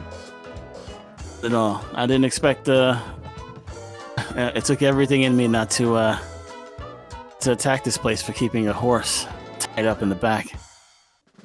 I know, right? It's like, what's the point of the horse?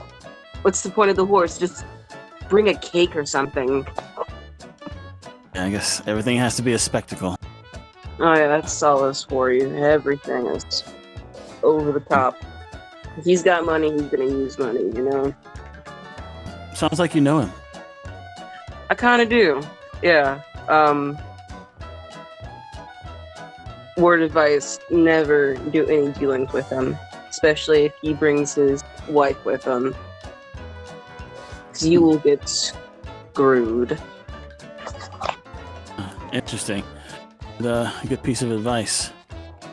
You might have actually saved me. My dad was actually going to meet up with him next week.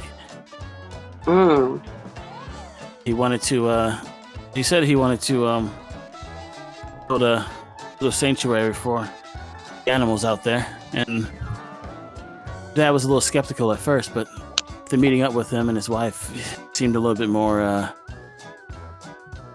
relaxed about it. Yeah, no. never a good idea.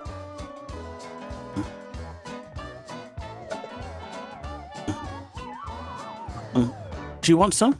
She pushes her salad over towards you. Thank you, but I'm not really a vegetable eater. Listen, I think you should experience the world a bit. How about you go out there and dance? My friend Rosie over there will show you a good time. And he's gonna cast Hi guys! person. You like my new friend? He's gonna cast one person. Alright. Oh!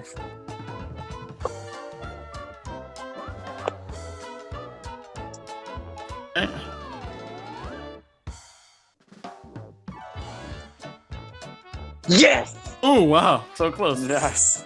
She rolls a 13. She does not beat your DC 14. She's like, if you see her face sort of. Oh. Alright, so, let you keep the spell slot because your character would know that she's an elf. Be charmed. She can't be charmed?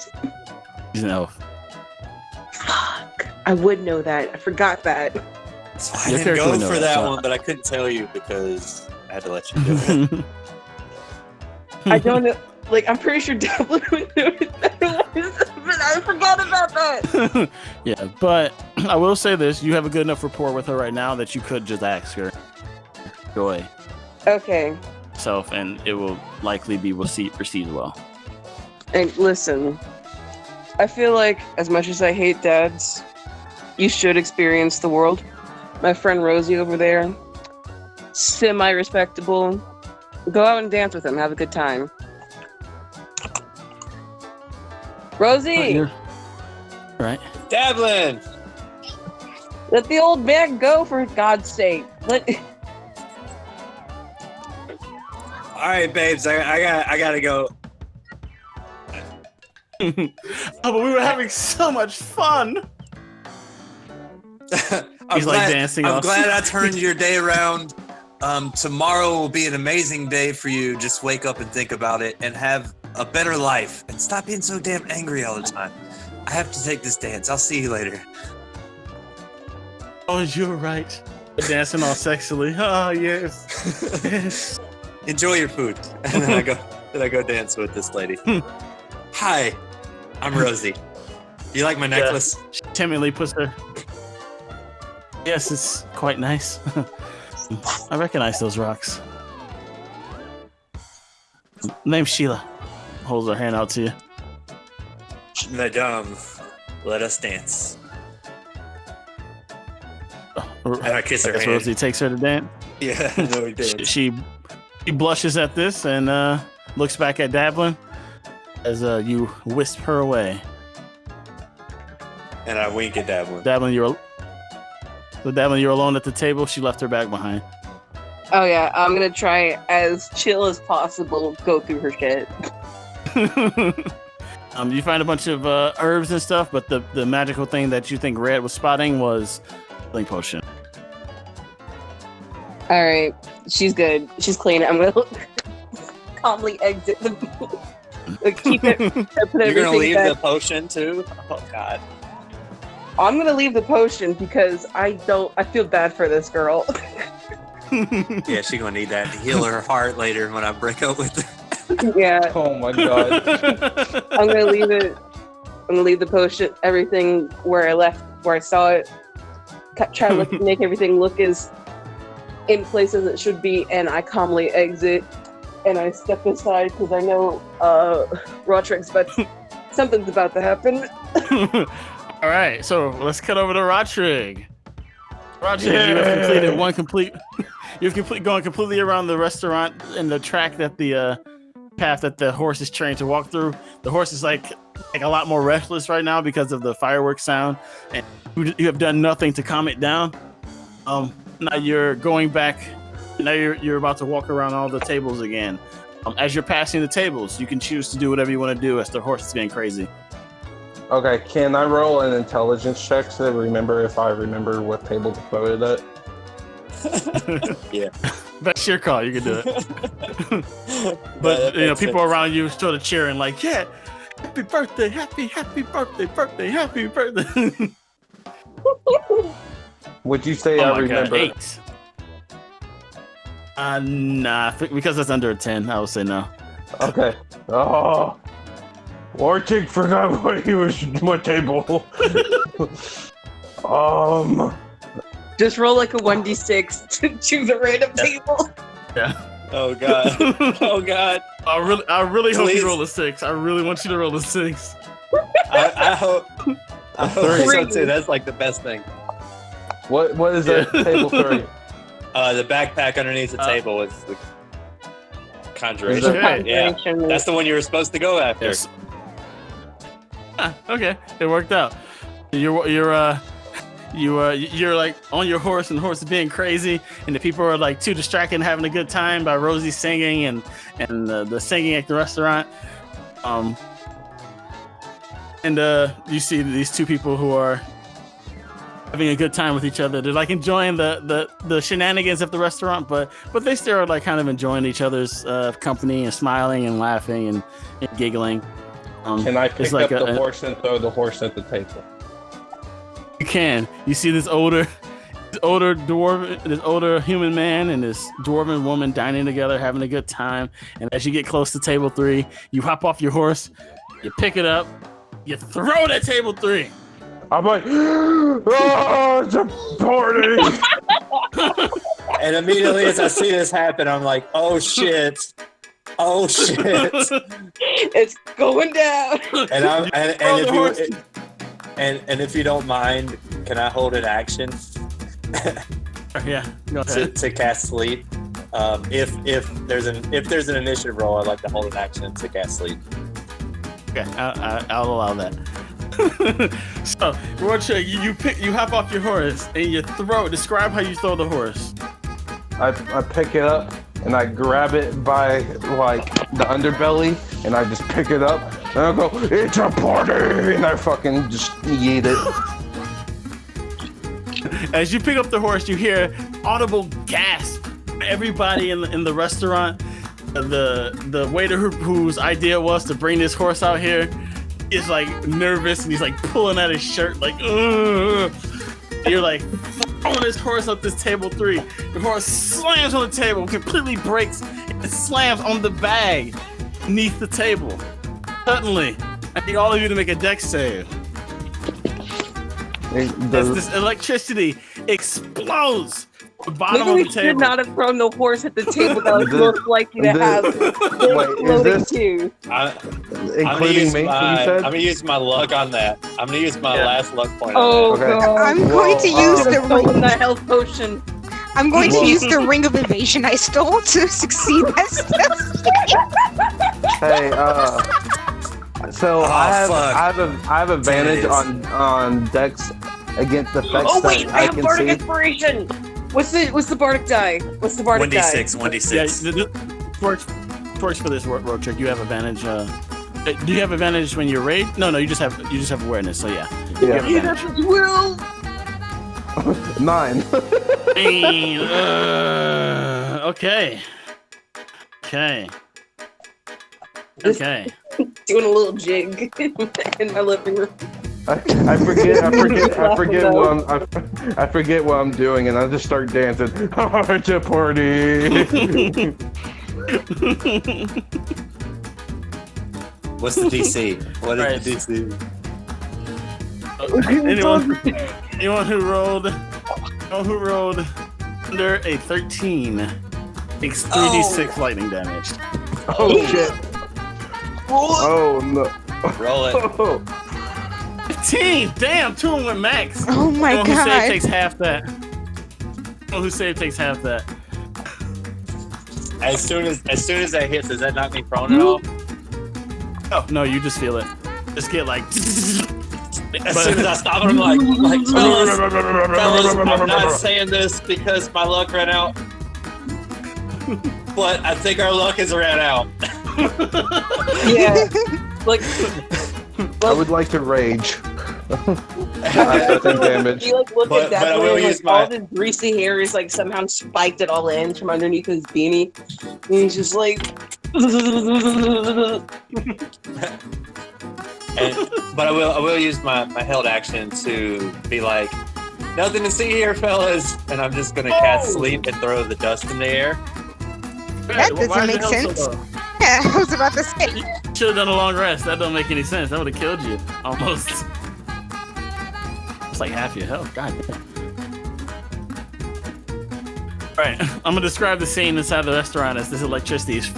So every place within a 30-foot radius of this, which is like most of the restaurant, well, not most of it, but a good chunk of the first floor, you just see lightning shoot out from this table, electrocuting everybody. There's waiters dropping all their things. There's like couples that are hugging and dancing that are now like incredibly close to each other, clenching each other, being electrocuted and passing out. There's you hear somebody like cooking on a grill, and then they get electrocuted, and you hear a slam on the grill, and it.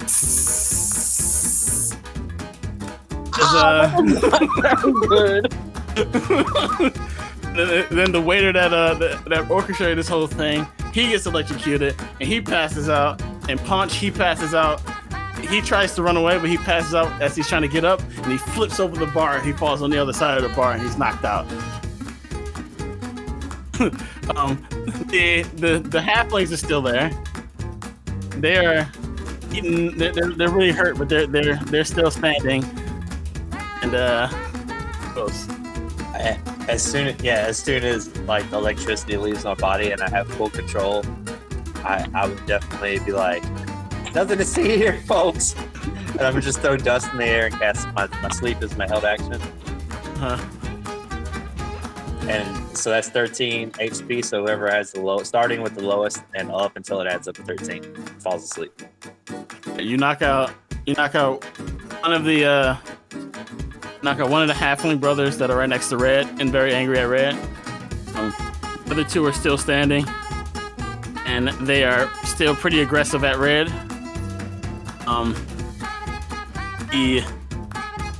The woman of table 3 is knocked out, but the guy is still standing.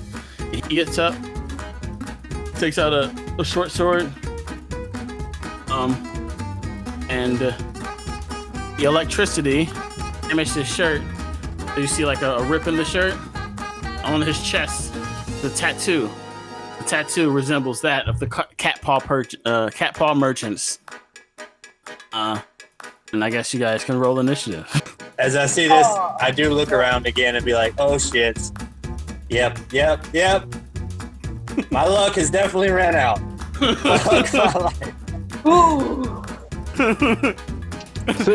That electricity knocked out a lot of people. Yeah, we only gotta deal with 3 and my people. sleep only knocked out one. Maybe 3.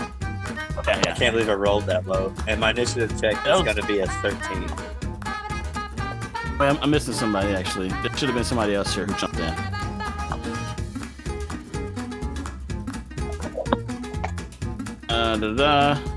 I'm not gonna lie, Rorschach's voice hurts my throat. It sounds like it does.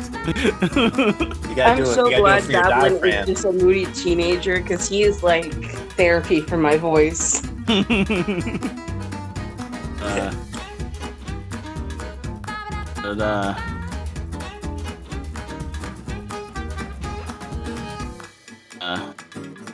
don't know. Can't remember which table it was. Yeah, maybe they're not there. It's supposed to be one more human, but I can't remember where they are. So it doesn't. Let's turn on that battle music, baby. Let's switch to the battle music. Yes. We got 3 people to fight. Yeah, you only rolled a 15, so that wasn't enough to knock out anybody. It was enough to just knock out the halfling.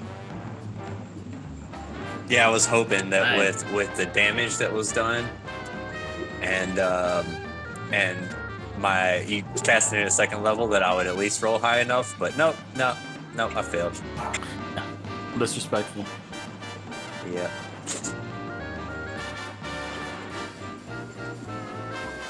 Yeah, I'm just grabbing some random music. And I'll put together the initiative. 19 through 15. 16. And then we got a halfling. Ooh, I wonder. Yeah, this would have knocked out the girl too, the druid.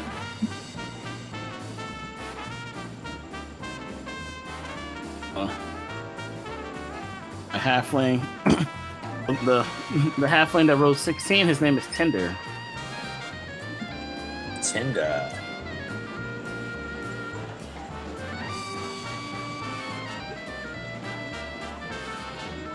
That's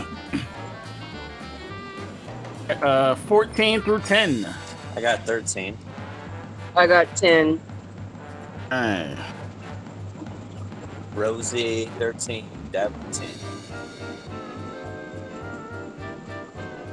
Alright, and then we got halfling Neo.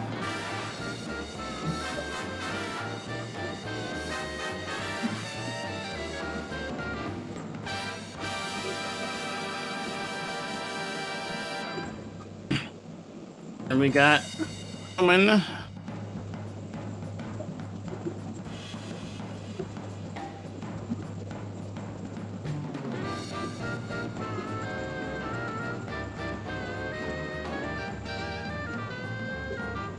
I rolled a 6. The 6. Okay, cool.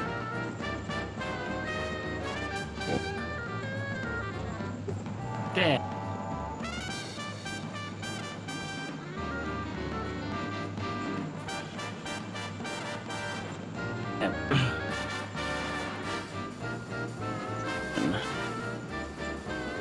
Right. We have Red, Halfling Tinder, Rosie, Dablin, Rottrig, Halfling Neo, and Human Julian. Red, you sort of come to after being electrocuted, really, really terribly, by this horse. You toss at a table. You open your eyes and you see this halfling jumping off a table, ready to jump in your face and stab you with a little knife. Red will. Well, first, I would like to say my main action. I would like to hold it. Okay. And Red will go. Hold. Okay, listen. I know this looks bad. And I promise you, I'm no crook. She'll put the ring and everything she took on the table. You can have your stuff back. I was just looking for something. I thought you were one of those people I was looking for. Apologies. I would say persuasion with disadvantage because he's just actually mad at you.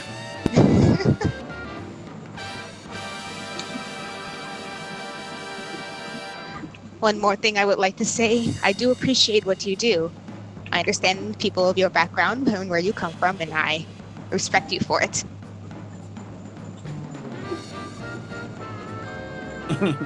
Stole from us.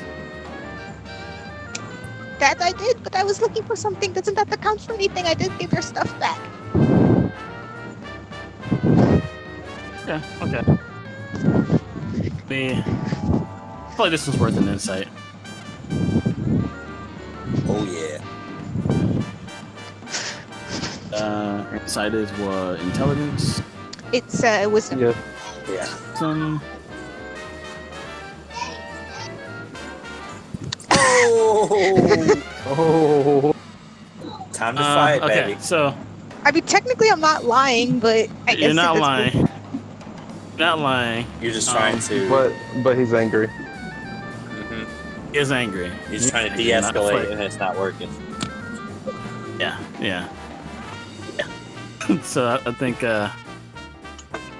probably should have asked a better question, but I'm just gonna go with he's still angry at you. All right. Does it look like there's no backing down from this?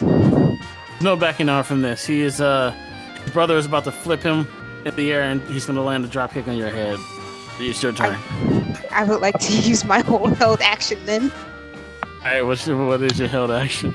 She'll flip up her she'll flip up her wings, and all the feathers glow, and she'll shove him forward, and she'll cast Burning Hands.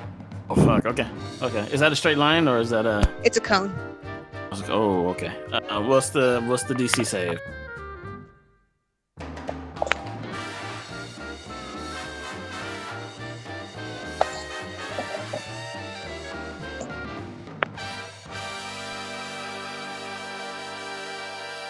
X plus 2. Let's see what happens to the boys. One rolled a 12. The other one rolled a 14. So one succeeds. All right. Take half of 13. Okay. Okay. Well then. Well then, indeed. Hey. Cinder takes the brunt of it. He ain't looking too hot. And Neo,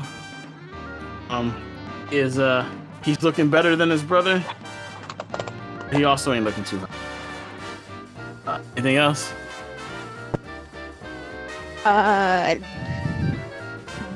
Bonus act. Well, no, I think that was that all? Was that all my stuff, or can I do a bonus action? I'll allow that. I will allow walking and stuff to be a, looking around and stuff to be a free action. So I'm gonna go for it. All right, so bonus action, quicken spell to firebolt. Okay. Who are you blasting, Tinder or Neo? Tinder was the one who was jumping at you. Yeah. Oh, Tinder was the one? Okay, I'll blast Tinder. Okay. Just going down. How would you like to do this? Non-lethally. Would you non-lethal blast somebody with a firebolt? How? Are you asking how?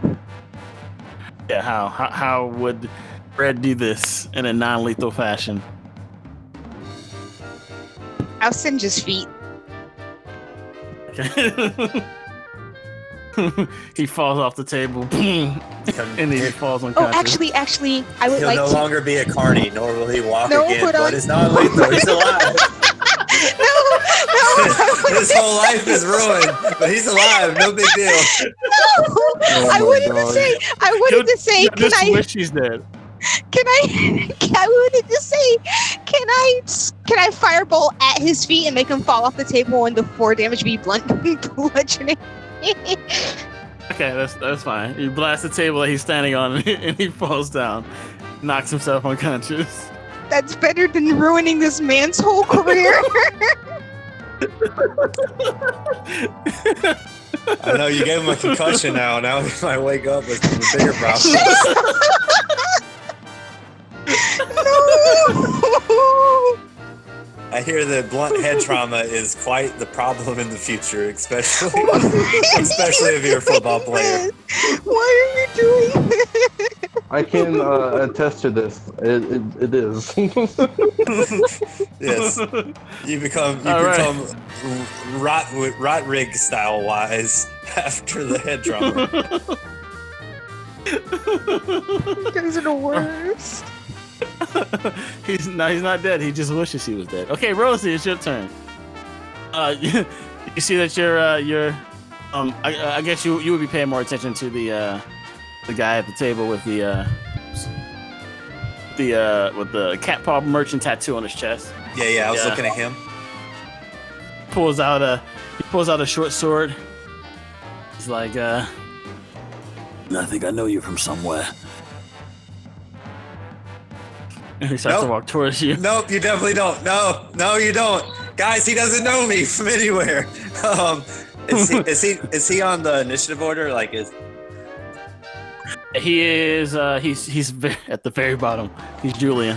Oh, he's Julian. Oh, yeah, I see a human. I thought it said halfling. That's my bad. If that's the case, he's standing by the tooth, right? Yeah, he's near the tooth. And the tooth is on the ground in a bag. Yeah. The table is torn to shit because a horse just ran into it. So there's a horse on the ground. Is unconscious too. Yeah, so there's a horse on the ground. Unconscious on the ground, on top of the lady that he was on a date with. Okay. Shit. This doesn't look good for me. All right. It's gonna be one of those oh shit moments where I'm going to quickly run to a table that's currently upright that's behind me. I'm gonna flip that table so that I have some cover, and I'm gonna peek my head out from behind that table that's turned sideways, and I'm gonna shoot. I'm gonna shoot him right in his fucking ugly ass tattoo. All right. And that's gonna be a 16 to hit his ugly ass tattoo with a crossbow bolt. 16 hits. The tattoo goes directly into the middle of the paw.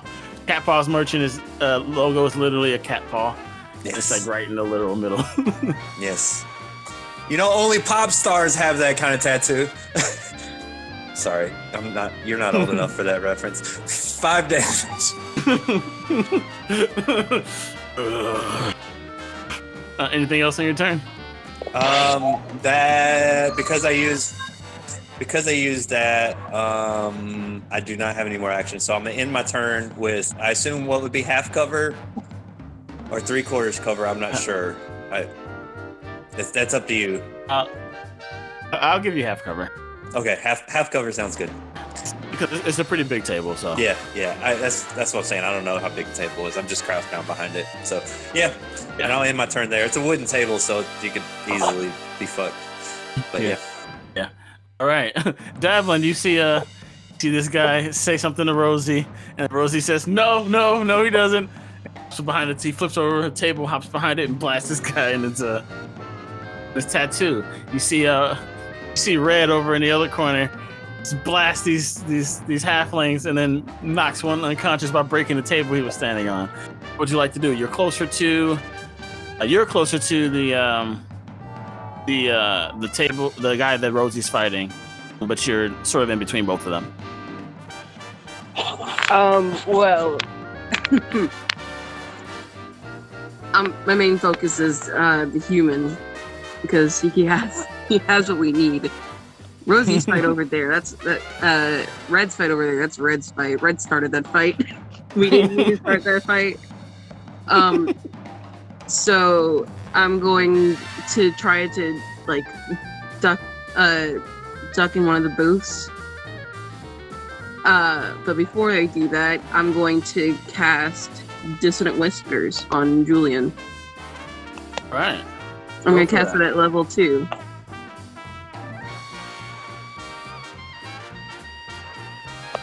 Okay, so sweet. So he makes a wisdom save. Yeah, I'm going to go ahead and roll that extra dice of damage. Oh shit! Breaking into my type of magic here. We gonna make love later. God, he rolled a 3, so he fails. Okay, so that will be 3d6 psych damage. No, it's gonna be 4. Oh, it's second level. Yeah, second level, so 46. So that's gonna be 14 damage. Psychic. Yeah, 14 seconds. And he has to use his reaction to run away from her. Oh, nice. On a successful save, he must immediately use his reaction to run away. Yeah, he has to immediately use his reaction. What do you say in your Dissonant Whispers? I'm just curious.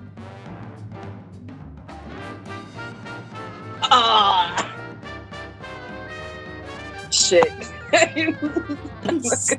You're a bard. Just say something. You're a bard. Yeah, just say something. You're a bard. Go for it.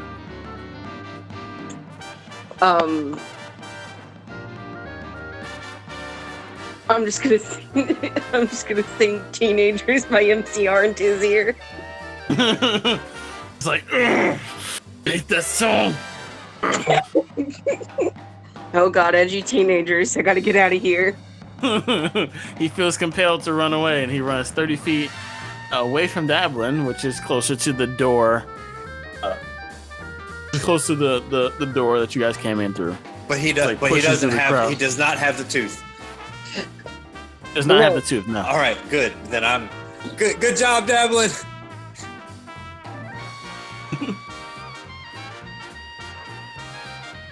Dude, do you have any spell slots? Me? Yeah. I do. I have a few left. Meta, I say I have 1 level 2 and 3 level 1s, but then that's it. Then I'm cashed out. I don't have any more bardic inspiration. I don't have any more luck. We're all lucky. We're lucked out. No more luck. We're fucked. Alright. Rodrigue, you see behind you, Red dealing with a couple of tiny halflings on the table. And in front of you, you see Rosie blast a guy in the chest, and then Dablin starts singing one of those terrible songs you hear coming from his room at night. The guy runs away. What would you like to do? I would like to rage. All right. And as I do that, spectral, kind of sand-like color, dwarven people, spectral dwarven dudes show up behind me when I rage. I would like to run over to the halfling. Okay. Which one looks more hurt? So there's only one that's standing, and then there's one that's sleeping. The one that's standing looks more hurt. And then the other one is just unconscious because it fell off the table. Can I pick up the unconscious one and stick him on my armor? Really can. That would totally be lethal damage. So, for sure. Are we not supposed to be killing people? Not the halfling. I didn't give you the word. Oh shit! Oh shit! Oh, this shit is bananas. I can't spell. Roderick, you got it. Banana. Red is trying not to. So Red is trying not to kill them, but it's up to you if Roderick notices that. Can I roll perception to see if I hear the banana word in my rage? Oh, you're totally like I would have said it before. Then I just forgot that I was supposed to say it, but apparently you forgot too. So it's all good. Shit. So It's up to you. We're fuck.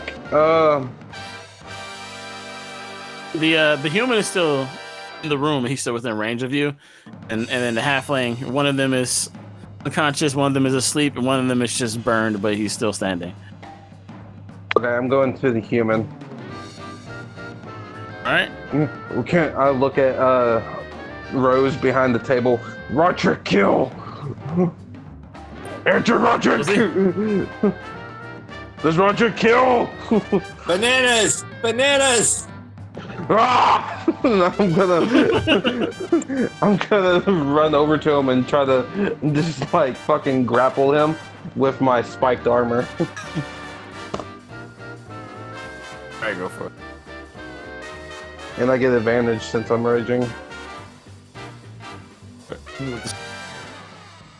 Got you with the dex. Come on, don't fail me now, dice. 16. +2. Hey. Yeah, he's grappled. He's too distracted by the song. He take.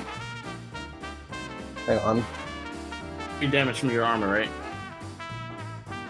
I know for last session it was 3. So we can keep 3. So it goes off your level? You said? I don't know. I don't know. You we did whatever you read last time. You said it was 3, so we can keep 3 until we figure it out. Yeah, 3 damage. And then I need to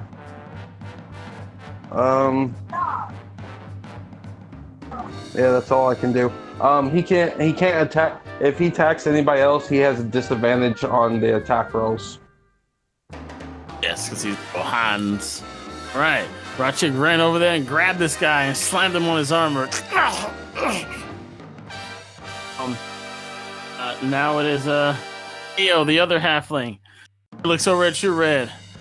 He's like, "Oh no, my brother, you'll pay for this." You had a choice. And Red, He hops on his chair. He does a backflip and try to land a drop kick in your head. The 15 hit. Does it hit? Yes, it does. All right. Just one above. Take 4 bludgeoning damage. Then he goes for another attack. He does his backflip and lands on you. Hellish rebuke. Tries to. Do you have Hellish Rebuke? No, I don't. Okay. As he lands his legs on your shoulder, as he lands the drop kick on you, he tries to grab you with his feet. He leans up and tries to punch you right in the beak. It seems like it would hurt him more. He's good. He didn't hit the ground yet. Like he's like a WWE star right now. No, punching the beak. And the 17 obviously lands. Oh yeah. He obviously gets a good grip with that 17. He leans up and you take. Oh damn! Oh Max my damage, God. 8 damage. He lands a good one in your beak. And then he grabs onto your feathers and like slide down. He takes off some of your feathers. That's his turn. He's in front of you. Oh. I'll teach you to fight my brothers. It's to like a battle stance. Julian, he tries to break free from your grip rod trick. 16. As Julian the human is trying to 24. Damn. Oh. Just get an even better grip, and he can't aim to break free, and that was his action. Dang, I should have just had him punch you. All right, Red. You have taken quite the beating from this trapeze man, halfling. I was trying to be nice. And she will. So I'm not going to replicate it, but the cry of a hawk. And she'll activate her mantle of flame. So all of her feathers, what is that? all of her black and red feathers turn bright red. Her eyes go red, and she's physically emitting fire. Like all of her feathers turn into a fiery wreath.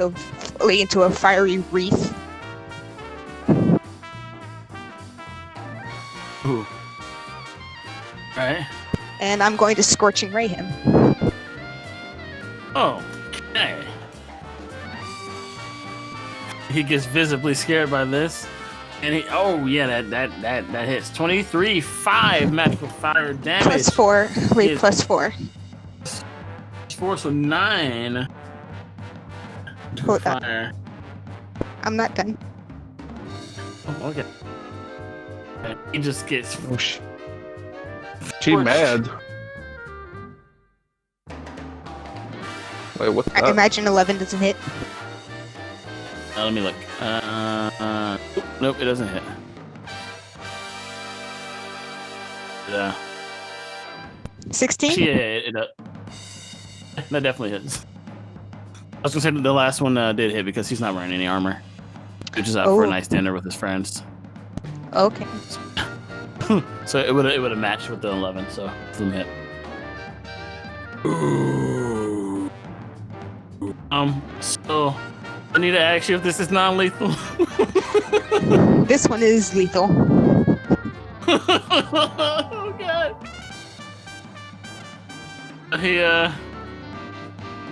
You just emit this bright flames like Rosie. You can see it like shining, like it illuminates the entire restaurant from where you're sitting, and you just hear this guy just gets lifted off the ground with all this fire, like tumbles across the entire restaurant, and he slams his back up against the wall, and he just sort of just lays there lifeless as his clothes is on fire. So I think to myself, holy shit, she's gonna explode. So I duck behind the table a little bit as I see the fire, and then I look back up after a second. Is it just me, or is it getting hot in here? I think I need to take off my clothes. Wait, no. All right, so I'm gonna, to avoid the fire, I'm going to face step to Julian, who is being held currently by Roderick. And Roderick will yell at you if you try to kill him. That's okay. I'm going to face step right over there, and I'm going to just put both of my hand axes in this motherfucker's back. Oh wait, you're an Eladrin? Wait, Yes. What season are you? Because your face step does things. Let me look. I don't remember. You're right, though. I think it's fire. You do fire Yes. damage. Equal to your Sorry, not level, face I step. think. It's Misty step. But Equal to your level. So yeah. But I don't know. I don't remember. It doesn't say on my sheet. Hold on. Eladrin. I remember reading that before. Seasons. Misty step. Unearth Arcana. like overkilled Neo, by the way. Well, he had the option.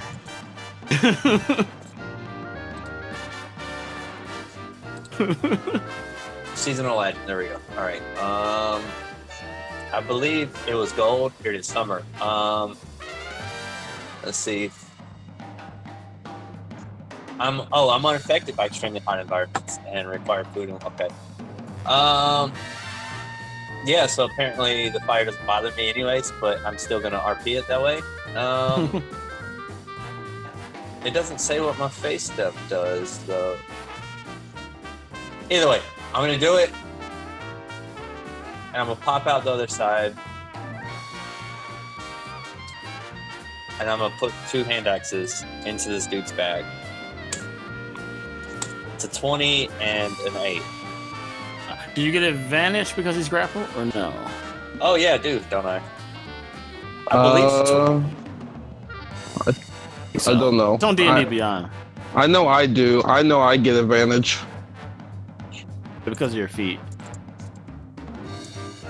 I think he gets advantage because he's grappled. I'm pretty sure.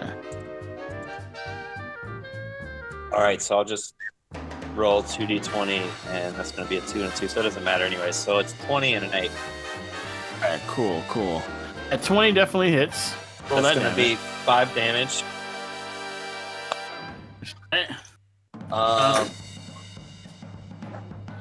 And because I don't know about the season, I'm going to just ixnay it. I think I come out the other side in flames, but I don't know for sure. So we'll just stick with the 5 damage as I stab. I go to hit both. One reflects off his. He's wearing armor, right? Yes. Like leather or metal. Leather. One doesn't manage to get through his shoulder. What do you call those? Anyways, one doesn't manage to get through the armor. The other one pierces right through. And I say, "Motherfucker, you don't know me." And I'm in my turn. You want to take your movement or no? No. I'm gonna end my turn with my axes and staff. Yeah, cool. Dablin, you sing. I think you finished singing your wonderful song. You feel this immense heat hit you from your left side, and then you open your eyes to see what it is. And this red just emitting this immense flame and blasting this guy into the wall. Once the fire clears, you like this burning body just collapsed up against the wall. Then you also hear whoosh as Rosie teleports over to a guy and slams an axe into his back. Both of these, the dude's still within range of you. He's within 30 feet of you.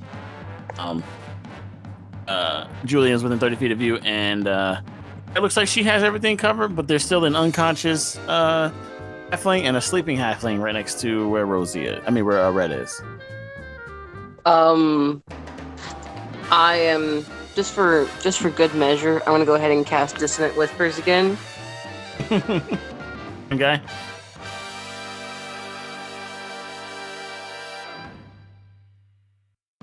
It's gonna be a first level slot, so roll a save. Just gonna assume the same guy. 18, he makes the save. Damn, it doesn't matter. So he's gonna take 7 damage. He's gonna hear me whisper into his ear. No one else can hear this, right? Like what he hears, no one else can hear. I don't think so. Oh, Let's see. Missing takes. We'll just say no, he can't hear it. I think it's in his head. Say it's in his head. Yeah. Dowlin's gonna whisper.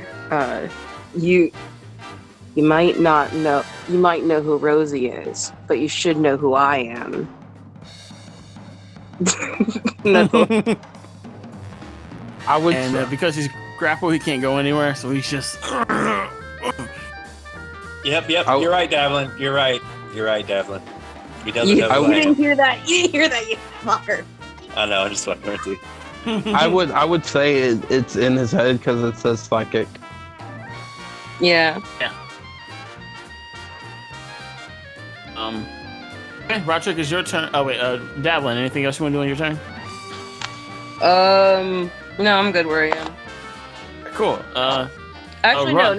no. Hold up. I'm going to, since that guy is grappled and he's got Rosie on him and Red's like nearby.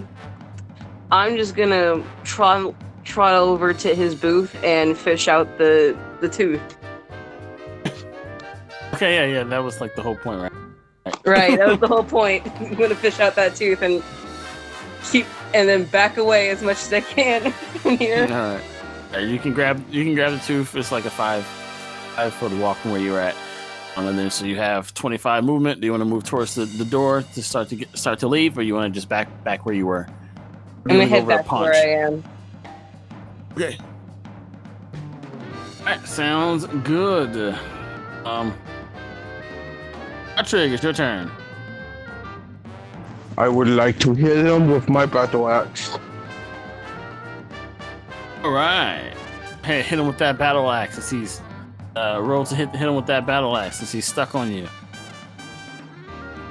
What's up? Oh, you're talking about. To hit him with that battle axe. Patrick. Yeah, you said Rose. You said Rosie, so I was like, huh? 17 hit. 17 hits. Alright, I do 9 damage. I go for the shoulder where the axe is stuck in, and I hit it with my axe and push it even deeper in with my axe going into him. With that 9, you roll 1 HP higher than he has. How would you like to do this? I guess you already described it. Oh, Bash that battle axe. Yeah, I would just like have it go all the way into his fucking shoulder, and, like cut his arm off. You remove this man's arms, and he just sort of looks over at Dablin, then he passes out. I throw his out. body to the side.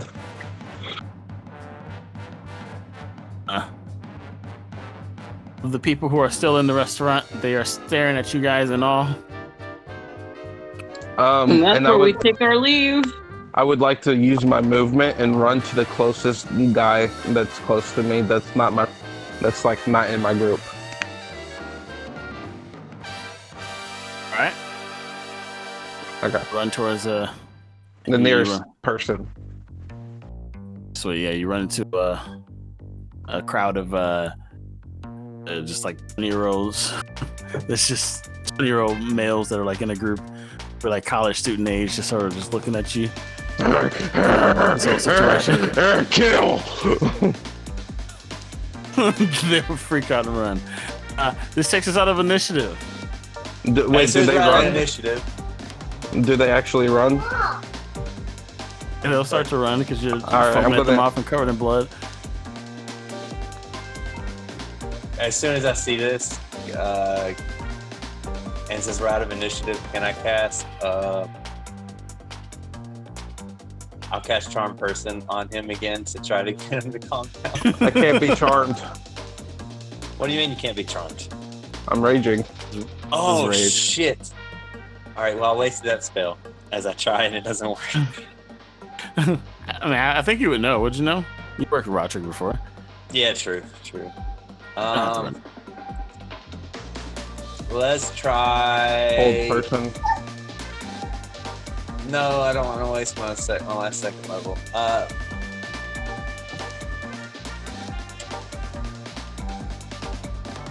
gonna cast sleep. All right. Good luck. You gotta beat 40 health. Yeah, your audio got. Oh, I'm in the wrong chat. Yeah, you're right. You got 40 health. I already said I was gonna do it, so I'm gonna do it. Yeah, 40 health.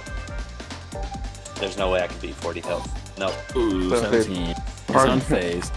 Well, you knock out the teenagers in front of him. I'm like, easy targets. No, they're asleep. I put them to sleep. They're dead. I killed them already. Just leave them. Can I make an intelligence check? Yeah. Go for it. Well, while this is all happening, what is Red and Dablin doing? No more Yeah. bananas. No more bananas. Dadlin has left. Dadlin. There's one more halfling, right? Yeah, there's the one you knocked out, and then the one that's asleep that Rosie put to sleep. She's going to, within her flaming, like everything about her is on fire. So she'll take her coin pouch and throw 20 pieces of flaming gold at them.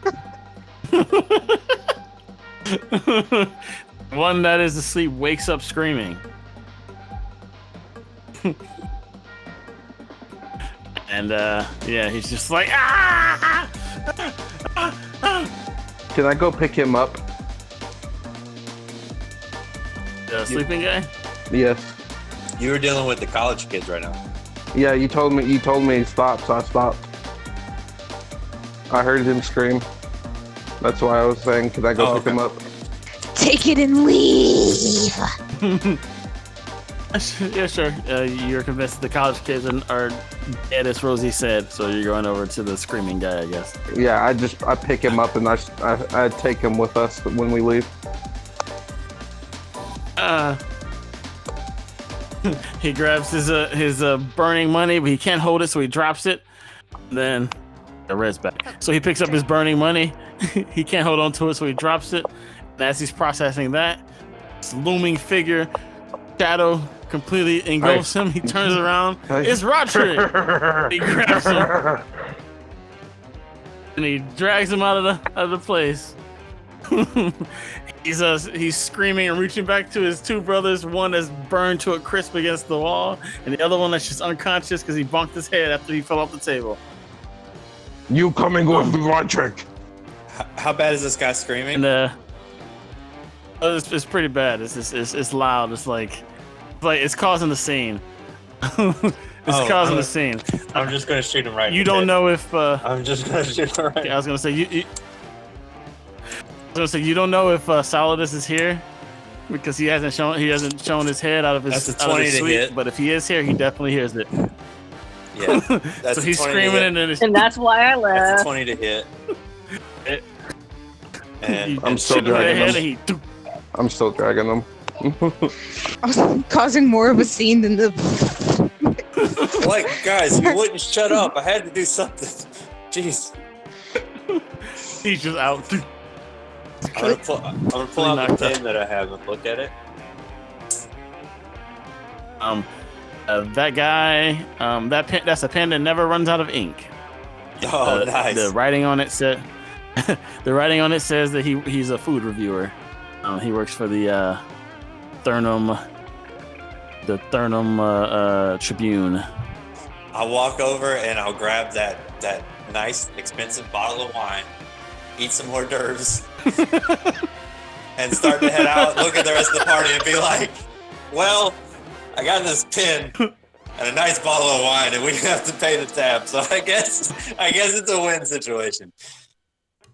I hope we're not in trouble. Also, you remember that Paunch flew over the bar and passed out. I don't know if that matters to you, but he's knocked out from the electricity, but he fell over the bar. No, that doesn't bother me at all. I would like to take Punch by whatever belt or whatever he has and like fly him out the. Okay, you can just pick him up, and if you don't fly high enough, he's dragging his head across the wooden floor. And you make your way out of there. Dragging Punch, Rosie. You see, as Rosie, Davlin, how far away did you go? Did you just run all the way back to Larry's spot, or did you just go far I'm enough? like on my way back to Larry's, trying to act all cool about it, like I didn't just help everyone destroy the alien cat bar. Wait. Yeah. Don't you just hate it when your family embarrasses you? Yeah.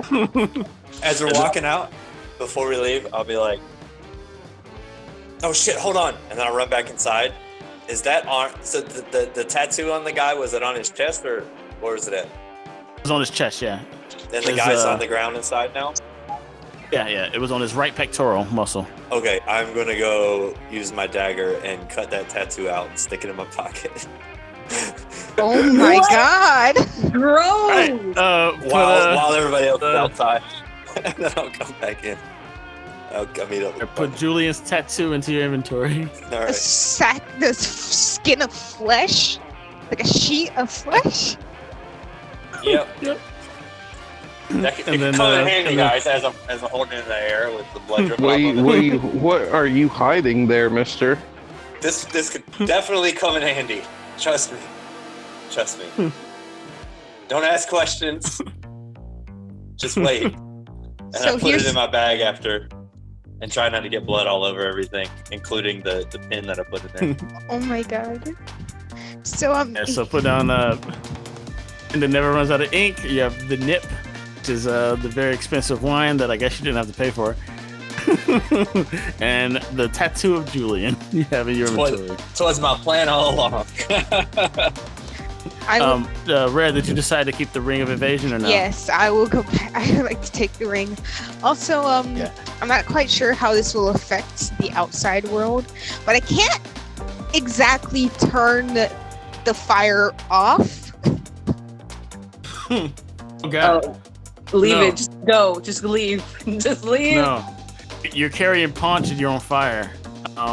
Yeah, I'm carrying them in my talons, which it's like, imagine just the feathers are all on fire. I think her legs are fine. Okay, good. All right, so yeah. All right, so Davin, we will RP you going to Larry's place in a second. You're gonna get there before everybody. But for right now, Rosie and Rottrig, you see Red first dragging Punch's face across the wood. As she gets high, as she leaves the place, she's able to fly high enough that Punch's face isn't dragging on the ground anymore, unless she chooses to drag his face on the ground. She is carrying him outside of the place. Does he look alive? Yeah, he just looks unconscious. I look at the guy in my hand. Does he look alive? No, you see that he has a nice little bolt in the middle of his head. I drop him, and I'm like, we grabbing live people, and I go over to the closest person and pick them up and start walking out. Oh God. I don't know you guys. I don't know you guys. Who's the closest female or male closest to me? You walk over towards the guy. You see a guy who, Rosie, you would recognize him. You recognize his uniform at least. Yeah. Looks like one of. He looks like he works for the cat paw merchants. He looks like one of Saladus's men who was sent here to investigate what's going on. Roderick, no.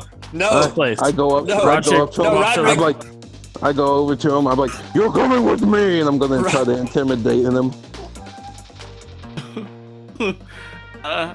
You can, yeah, okay. Roll to intimidate. I'll insight.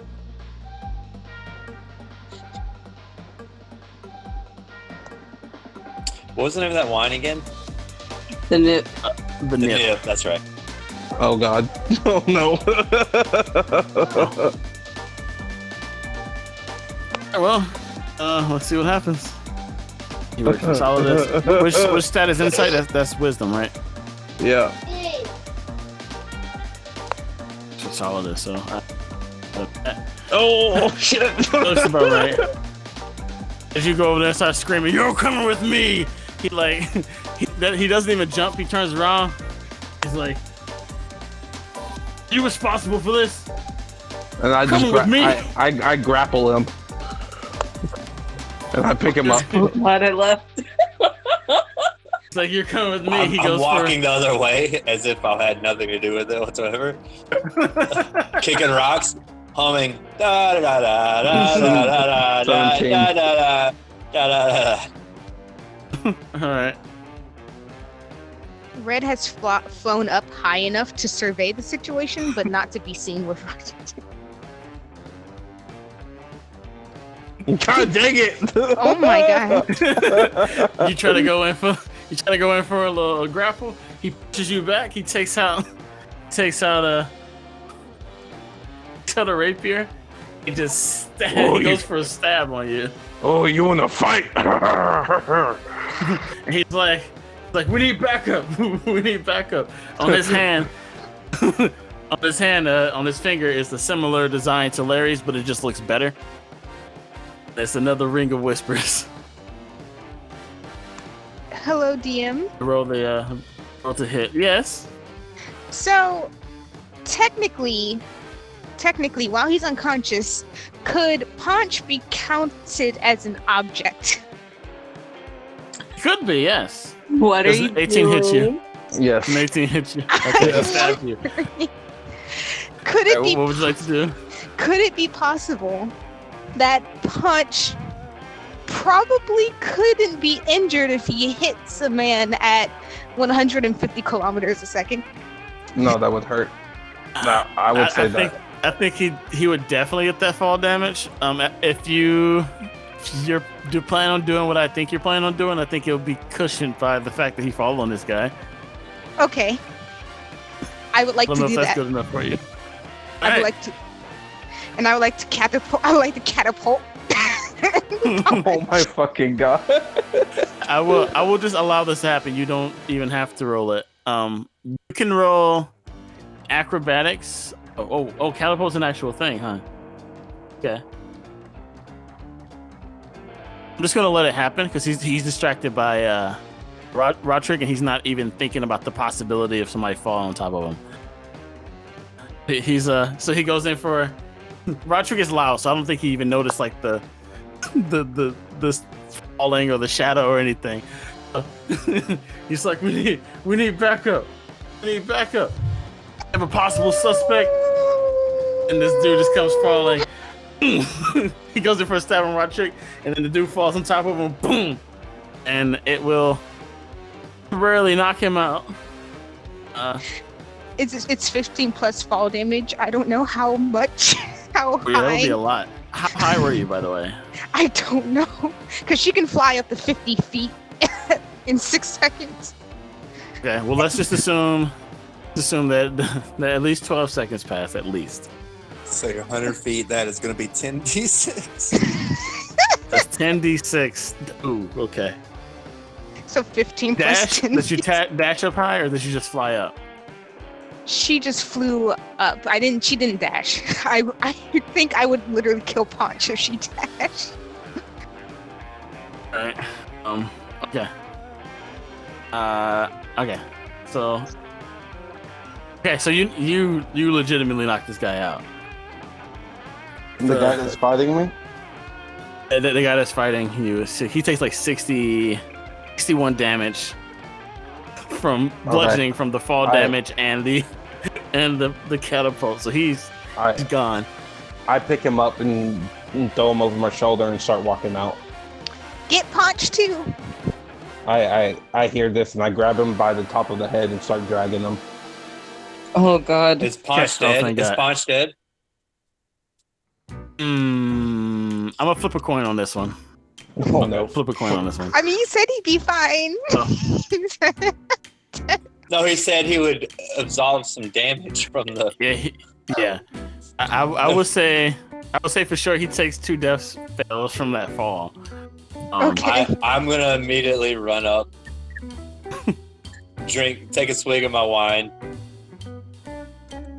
and pour some in his face, and cast Cure Wounds to 2nd level. Okay. I will allow this to let Punch live. I will allow that to let Punch live. And maybe don't tell him that this happened. I left for 5 minutes, and you guys almost killed our employer. And so that's gonna be 1d8 plus my spell casting ability. You guys are getting a reputation in Thurnham right now. I'd imagine we're doing this like in the middle of the street. Oh yeah, like everyone is watching you just do this. I've already described it as a packed city. He's so. gonna get 6. He's gonna get 6 health back. Okay. Yeah. And Cool, and then I'll use a disguise check to try to make it look like he's not all bruised up. All right. Yeah, I won't even flip it. I'll say Punch lives. I will keep him unconscious because of how much damage he took. We can RP him waking up later. All right, I have 2 men over my each shoulder. I have 1 man over each shoulder. So I'm walking back to my lair. So if you do that, you do know that your armor is spiked. You want to put Punch around over your shoulder. On my shoulders too? Isn't your armor completely spiked? Put him under your arm. It just says spiked armor. Yeah, I would assume. I mean, it's all yeah, spiked. that's shoulder pads. I think dwarven armor specifically is shoulder spiked. Okay, then I Just put him under your I arm. guess. Just keep dragging him. Yeah, I'll drag him. You drag him, but drag him by the feet. I'll like reposition him so you can drag him by the feet. And while we're walking, I'll hold his head up and I'll use my endless ink pen to draw a big smiley face on him. I'm dragging 2 guys by their feet right now back to the legitimate Larry's place. See, God. Roderick, he's happy right now. See, look, he's happy. All you hear from Watcher is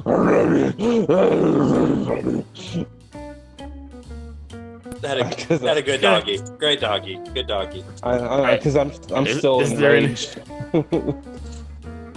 It lasts for like the next minute, then it goes away. Do you guys want to do any RPing while you're walking to legitimate Larry's house? Has a minute passed already? Yeah.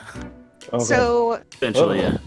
Red's burning feather, like just the entire burning feather, she seems to shed all the feathers that are on fire and new ones start to grow in.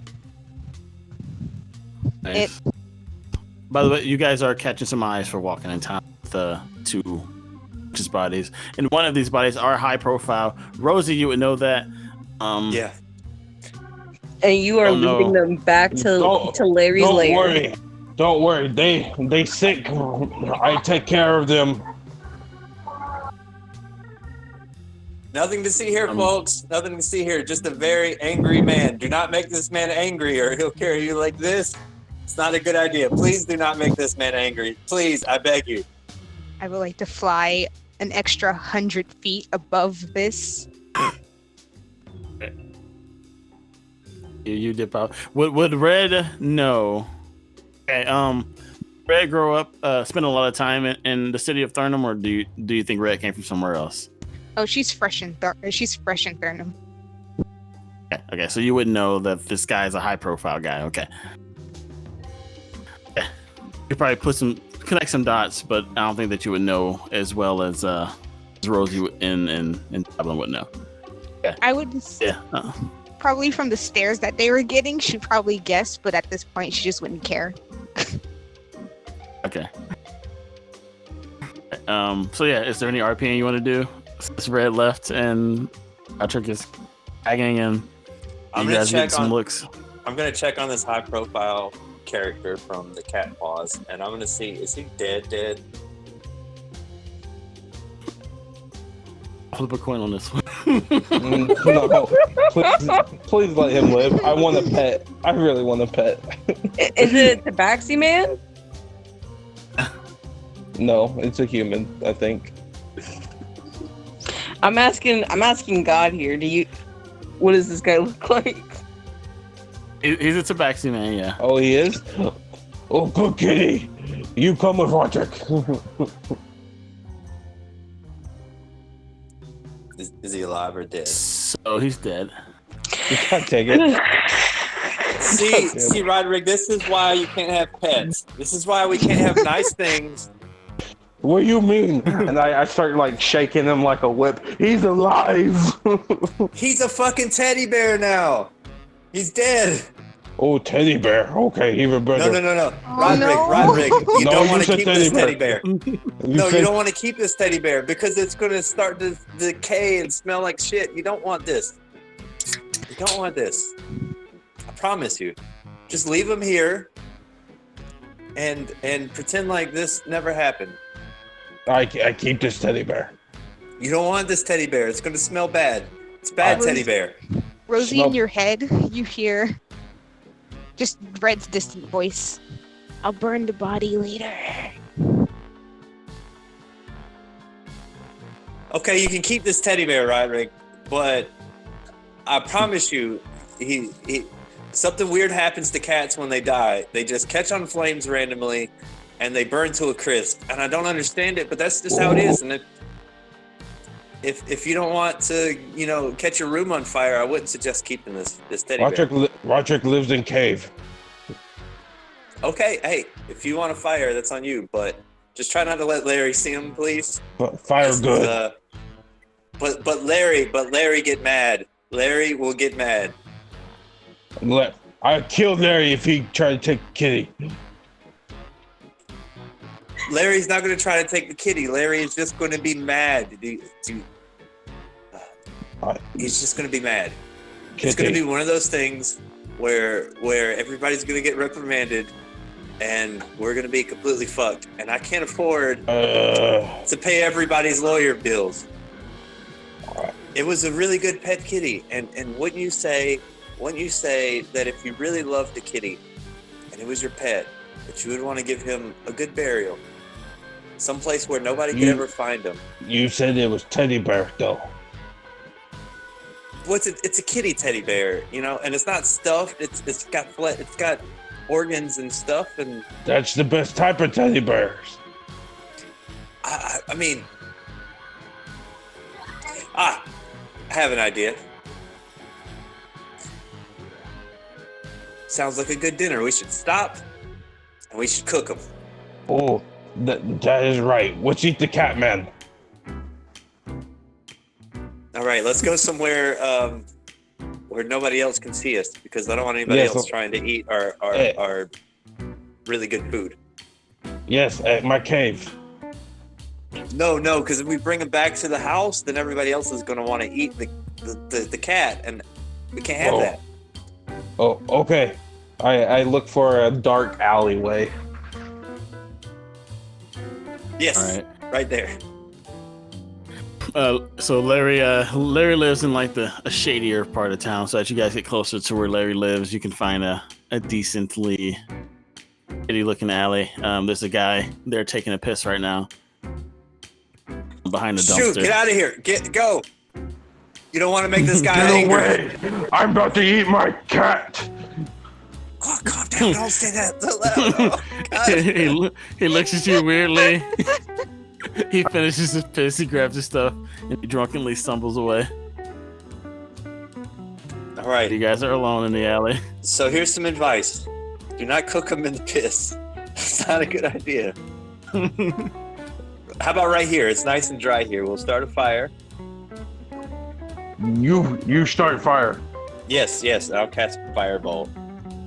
Red lands on top of one of the buildings and just watches. As I'll pretend like I'll pull out a lighter, and I'll pretend like I'm filling my hand with some sort of gaseous material, and then I'll pretend to light it, so that nobody knows that I have this ability. And I'll just unsuspiciously light the fire with my hand, casting fireball. Are you burning him with his clothes on, or are you taking his clothes? His clothes off. Yeah, it's up to Roderick for sure.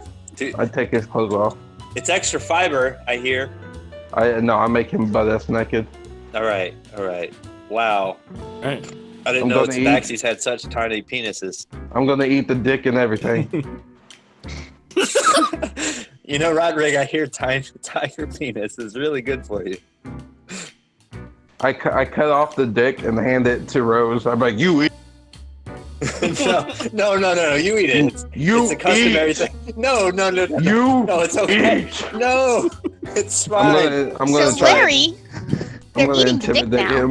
him. She speaks to Larry, they're eating the dick now. I think they've gone you through got with. Yeah, she's commentating 21. into her ring. How much are you telling Larry right now? Oh, I am like a sports commentator, and that's one for the time. We will RP this when Dablin walks in. What? What am I rolling against? My insight? Yes, to see if you should be scared. 20. Oh, but that's a nat 20. But it's a 21. But it's a 21. It's up to But the it's a DM. nat 20. But it's up to the DM. I'll give it to Rosie because of the nat 20. I'm gonna treat nat 20 as like auto success. Can I try to force it into his mouth? Guess that'd be a strength check. You guys are taking a while, so there are people walking past the alley. That's Ain't fine. walking into the alley, but they're walking past it. But you eat dick. Patrick rolls an 18 to try to force feed you a dick. Cat dick. 18. A strength check. I'll do a dexterity check on this. Oh. You take the dick in your mouth. You do one of those like type of pushes, but he just completely overpowers you while your mouth is open and Oh no. goes in your mouth. You know what? Eat. This actually isn't that bad. You ate cat dick. Yeah, real funny, Roderick.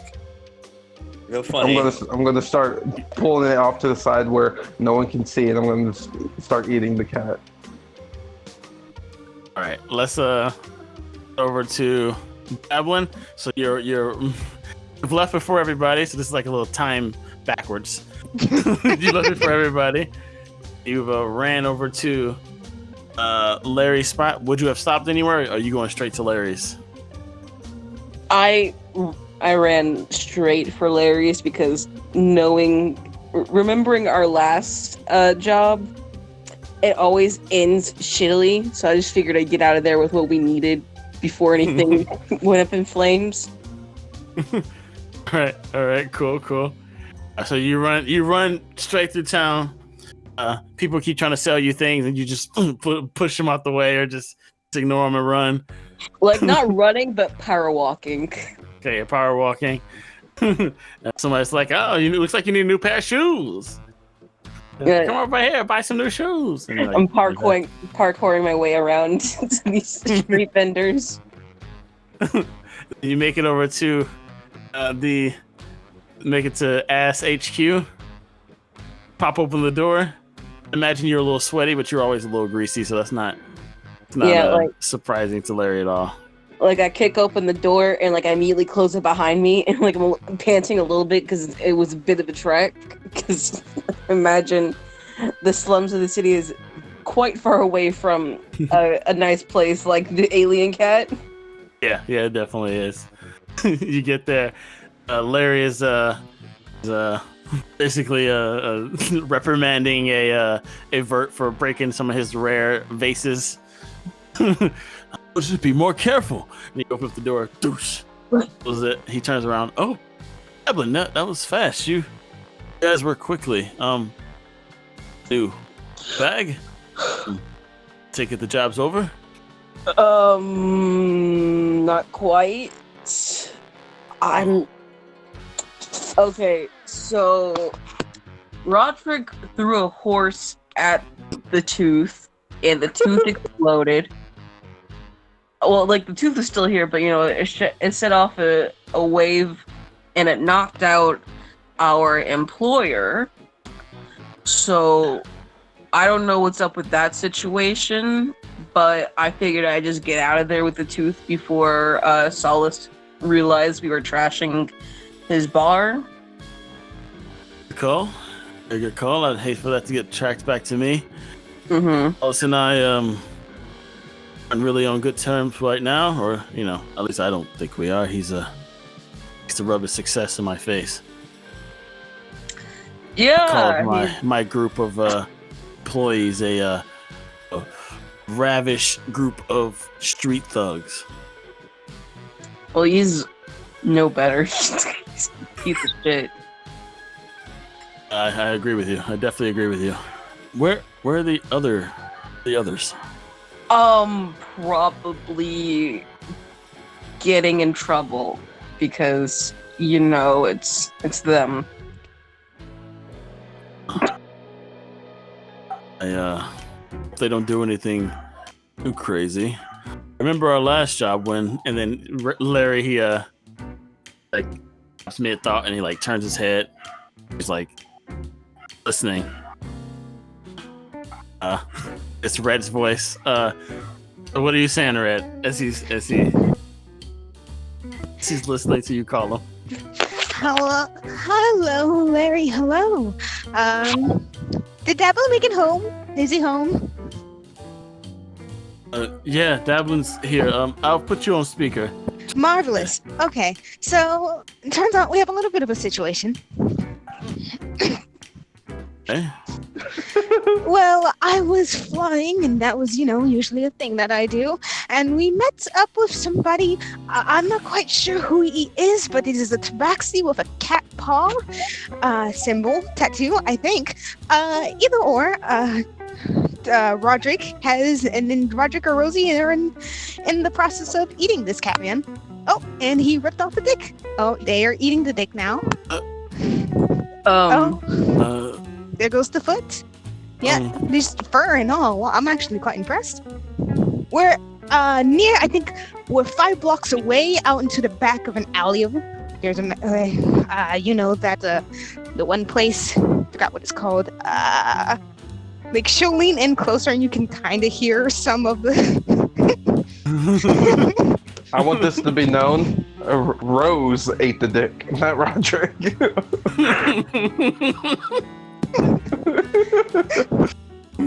That is Rosie to you, sir. I shoved the dick into his mouth. I want this to be known. We're over by the Barnes and Noble.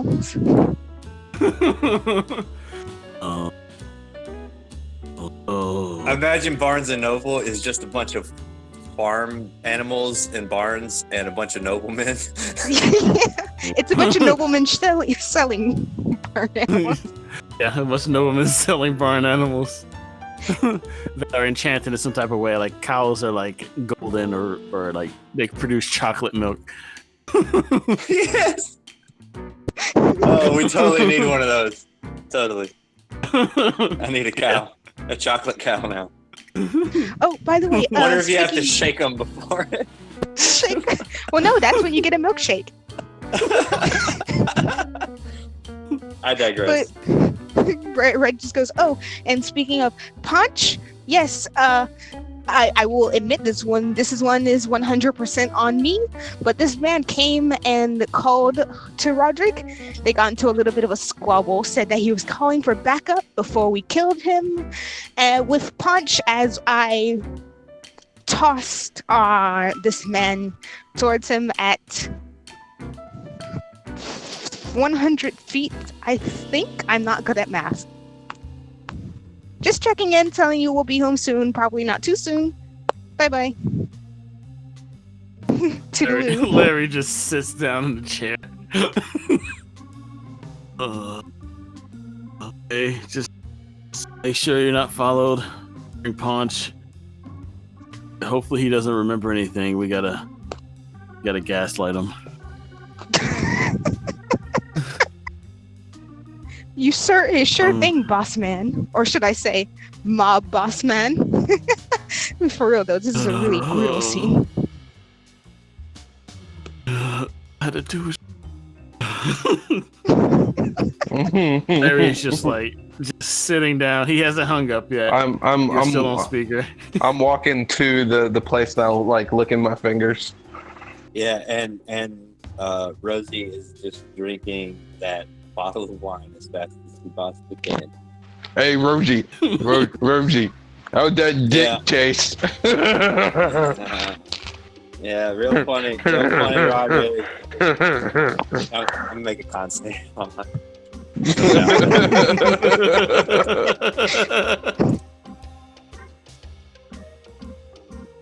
Oh, it's a save, right? Save con. Yeah. Oh, 5. Yeah, I'm definitely intoxicated. Can't walk straight at this point. Stumbling around in the street. Rodrigue, you're a hideous person. You should give Roderick gold.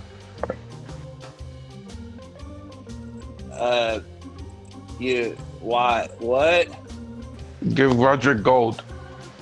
Why would I do? That is. Because I gave you mill. Disadvantage because you're drunk. Oh yeah. That still passes 10.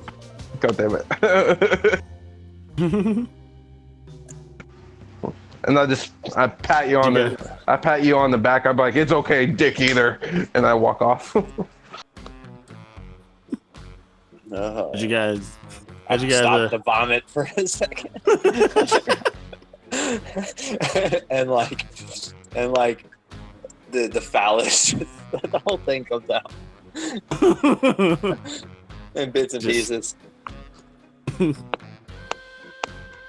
guys are making your way back over to the shop. Larry's just sitting there, stressed out, talking to Dadwin before you guys walk in. How did it get to this point?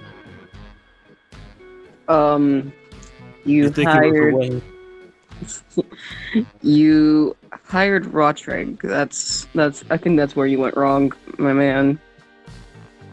Roderick had a good meal. Rosie here ate a dick. Hello, Mr. Mob Boss Man. Should I run now? Because I feel like 5 seconds behind you are the authorities.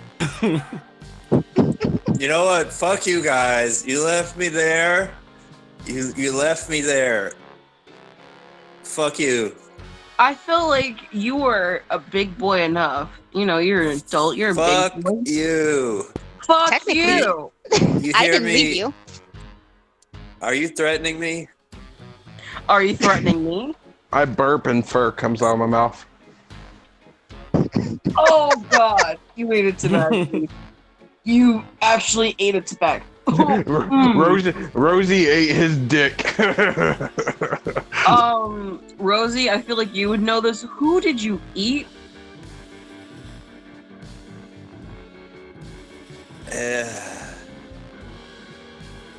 What?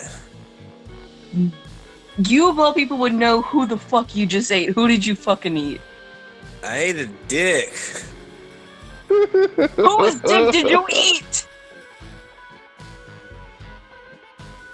It doesn't matter now.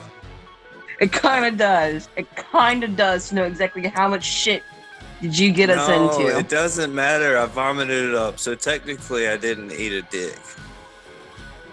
You vomited Go the home, chunks Rosie. Oh, Rosie would know that his name was Emerald.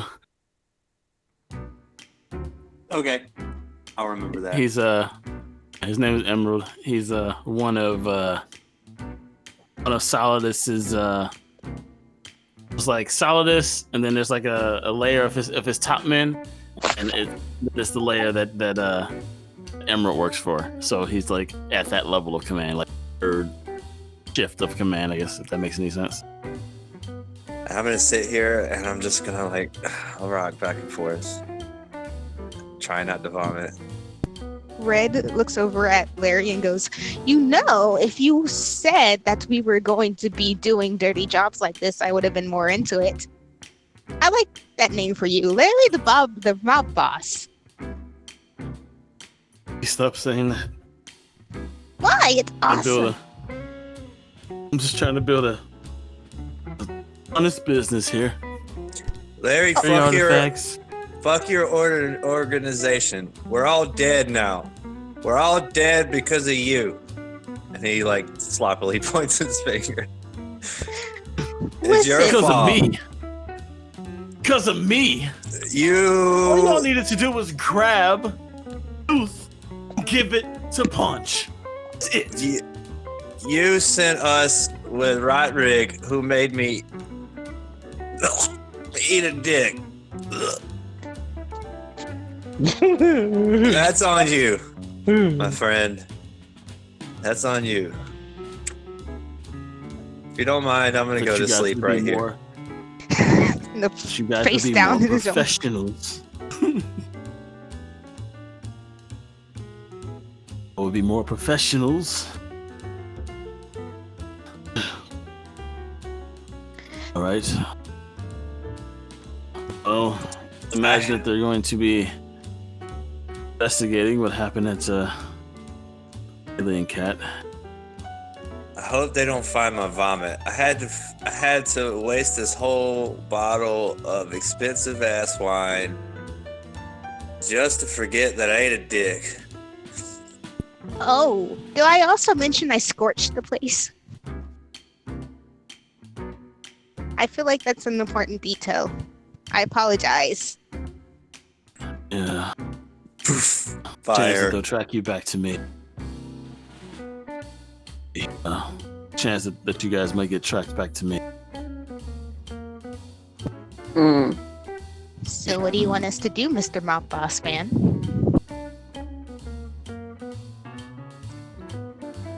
Leave it up to Davlin. Sure. Davlin's the smart one. Davlin's got this, Larry. Just let Davlin handle it. Yeah, and I was smart enough to get out of there before the authorities showed up. I was smart enough not to grab an authority figure and kill him with our employer's sleeping corpse and then eat the fucking... Yes, just say it. You were smart enough not to eat a dick. I get it. I am. Apparently, it takes so much knowledge that you claim you have with your tiny little pea brain to not eat a dick. I try to compliment you, and this is what I get. I was trying... I'm also trying to, like, build up my life here. Rodrig's got the pea brain, not Rosie. Rosie's just drunk right now because he had to eat a dick. How many times do I have to say it? Yeah, a lot. Roderick, I wish I could do... I wish I could just do something about you, but nah. You want to fight? No. Oh, I should probably ask, Mr. Mob Boss Man. Would you like me to go scope? I feel like that's probably the most use I can get out of this. I don't want to sit here and listen to you gaggle. Yes. What you could find out, it's the best course of action maybe would be to take a job outside of town and disappear for a little bit. I'll go see what I can do. Travel go cold. Yes. Red Come would here, like- Larry. Give your old buddy Wartig a hug. Larry sticks his hand out like, no, don't touch me. I'm walking up to him. I take off my armor, of course, I don't hurt him. And I walk up to him. Give me a hug. Oh, no. He's Roderick. I forcefully hug Done him. more than enough. Exactly. Hug.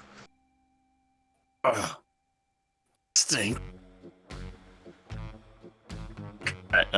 Red, you leave out of the HQ Yes. to do. First things first. I want to scope. I will dash. So 100 feet. I would like to go as far as I can. Right back to the bar if I could. Just scope that this strip of land to see if there's anyone particularly. How's the investigation going? Or are they heading our way? When you get back to the alien cat, and you're looking at the area, you see a small gang of cat paw merchants, people walking around and asking questions and like investigating the outside area. You see one of them questioning the teens that the college age students that or people that Roderick was screaming at, or Rosie put him to sleep, like gesturing like, oh man, this is crazy, and then it was just this crazy guy, and they like, you can tell by their body language that they're talking about Roderick.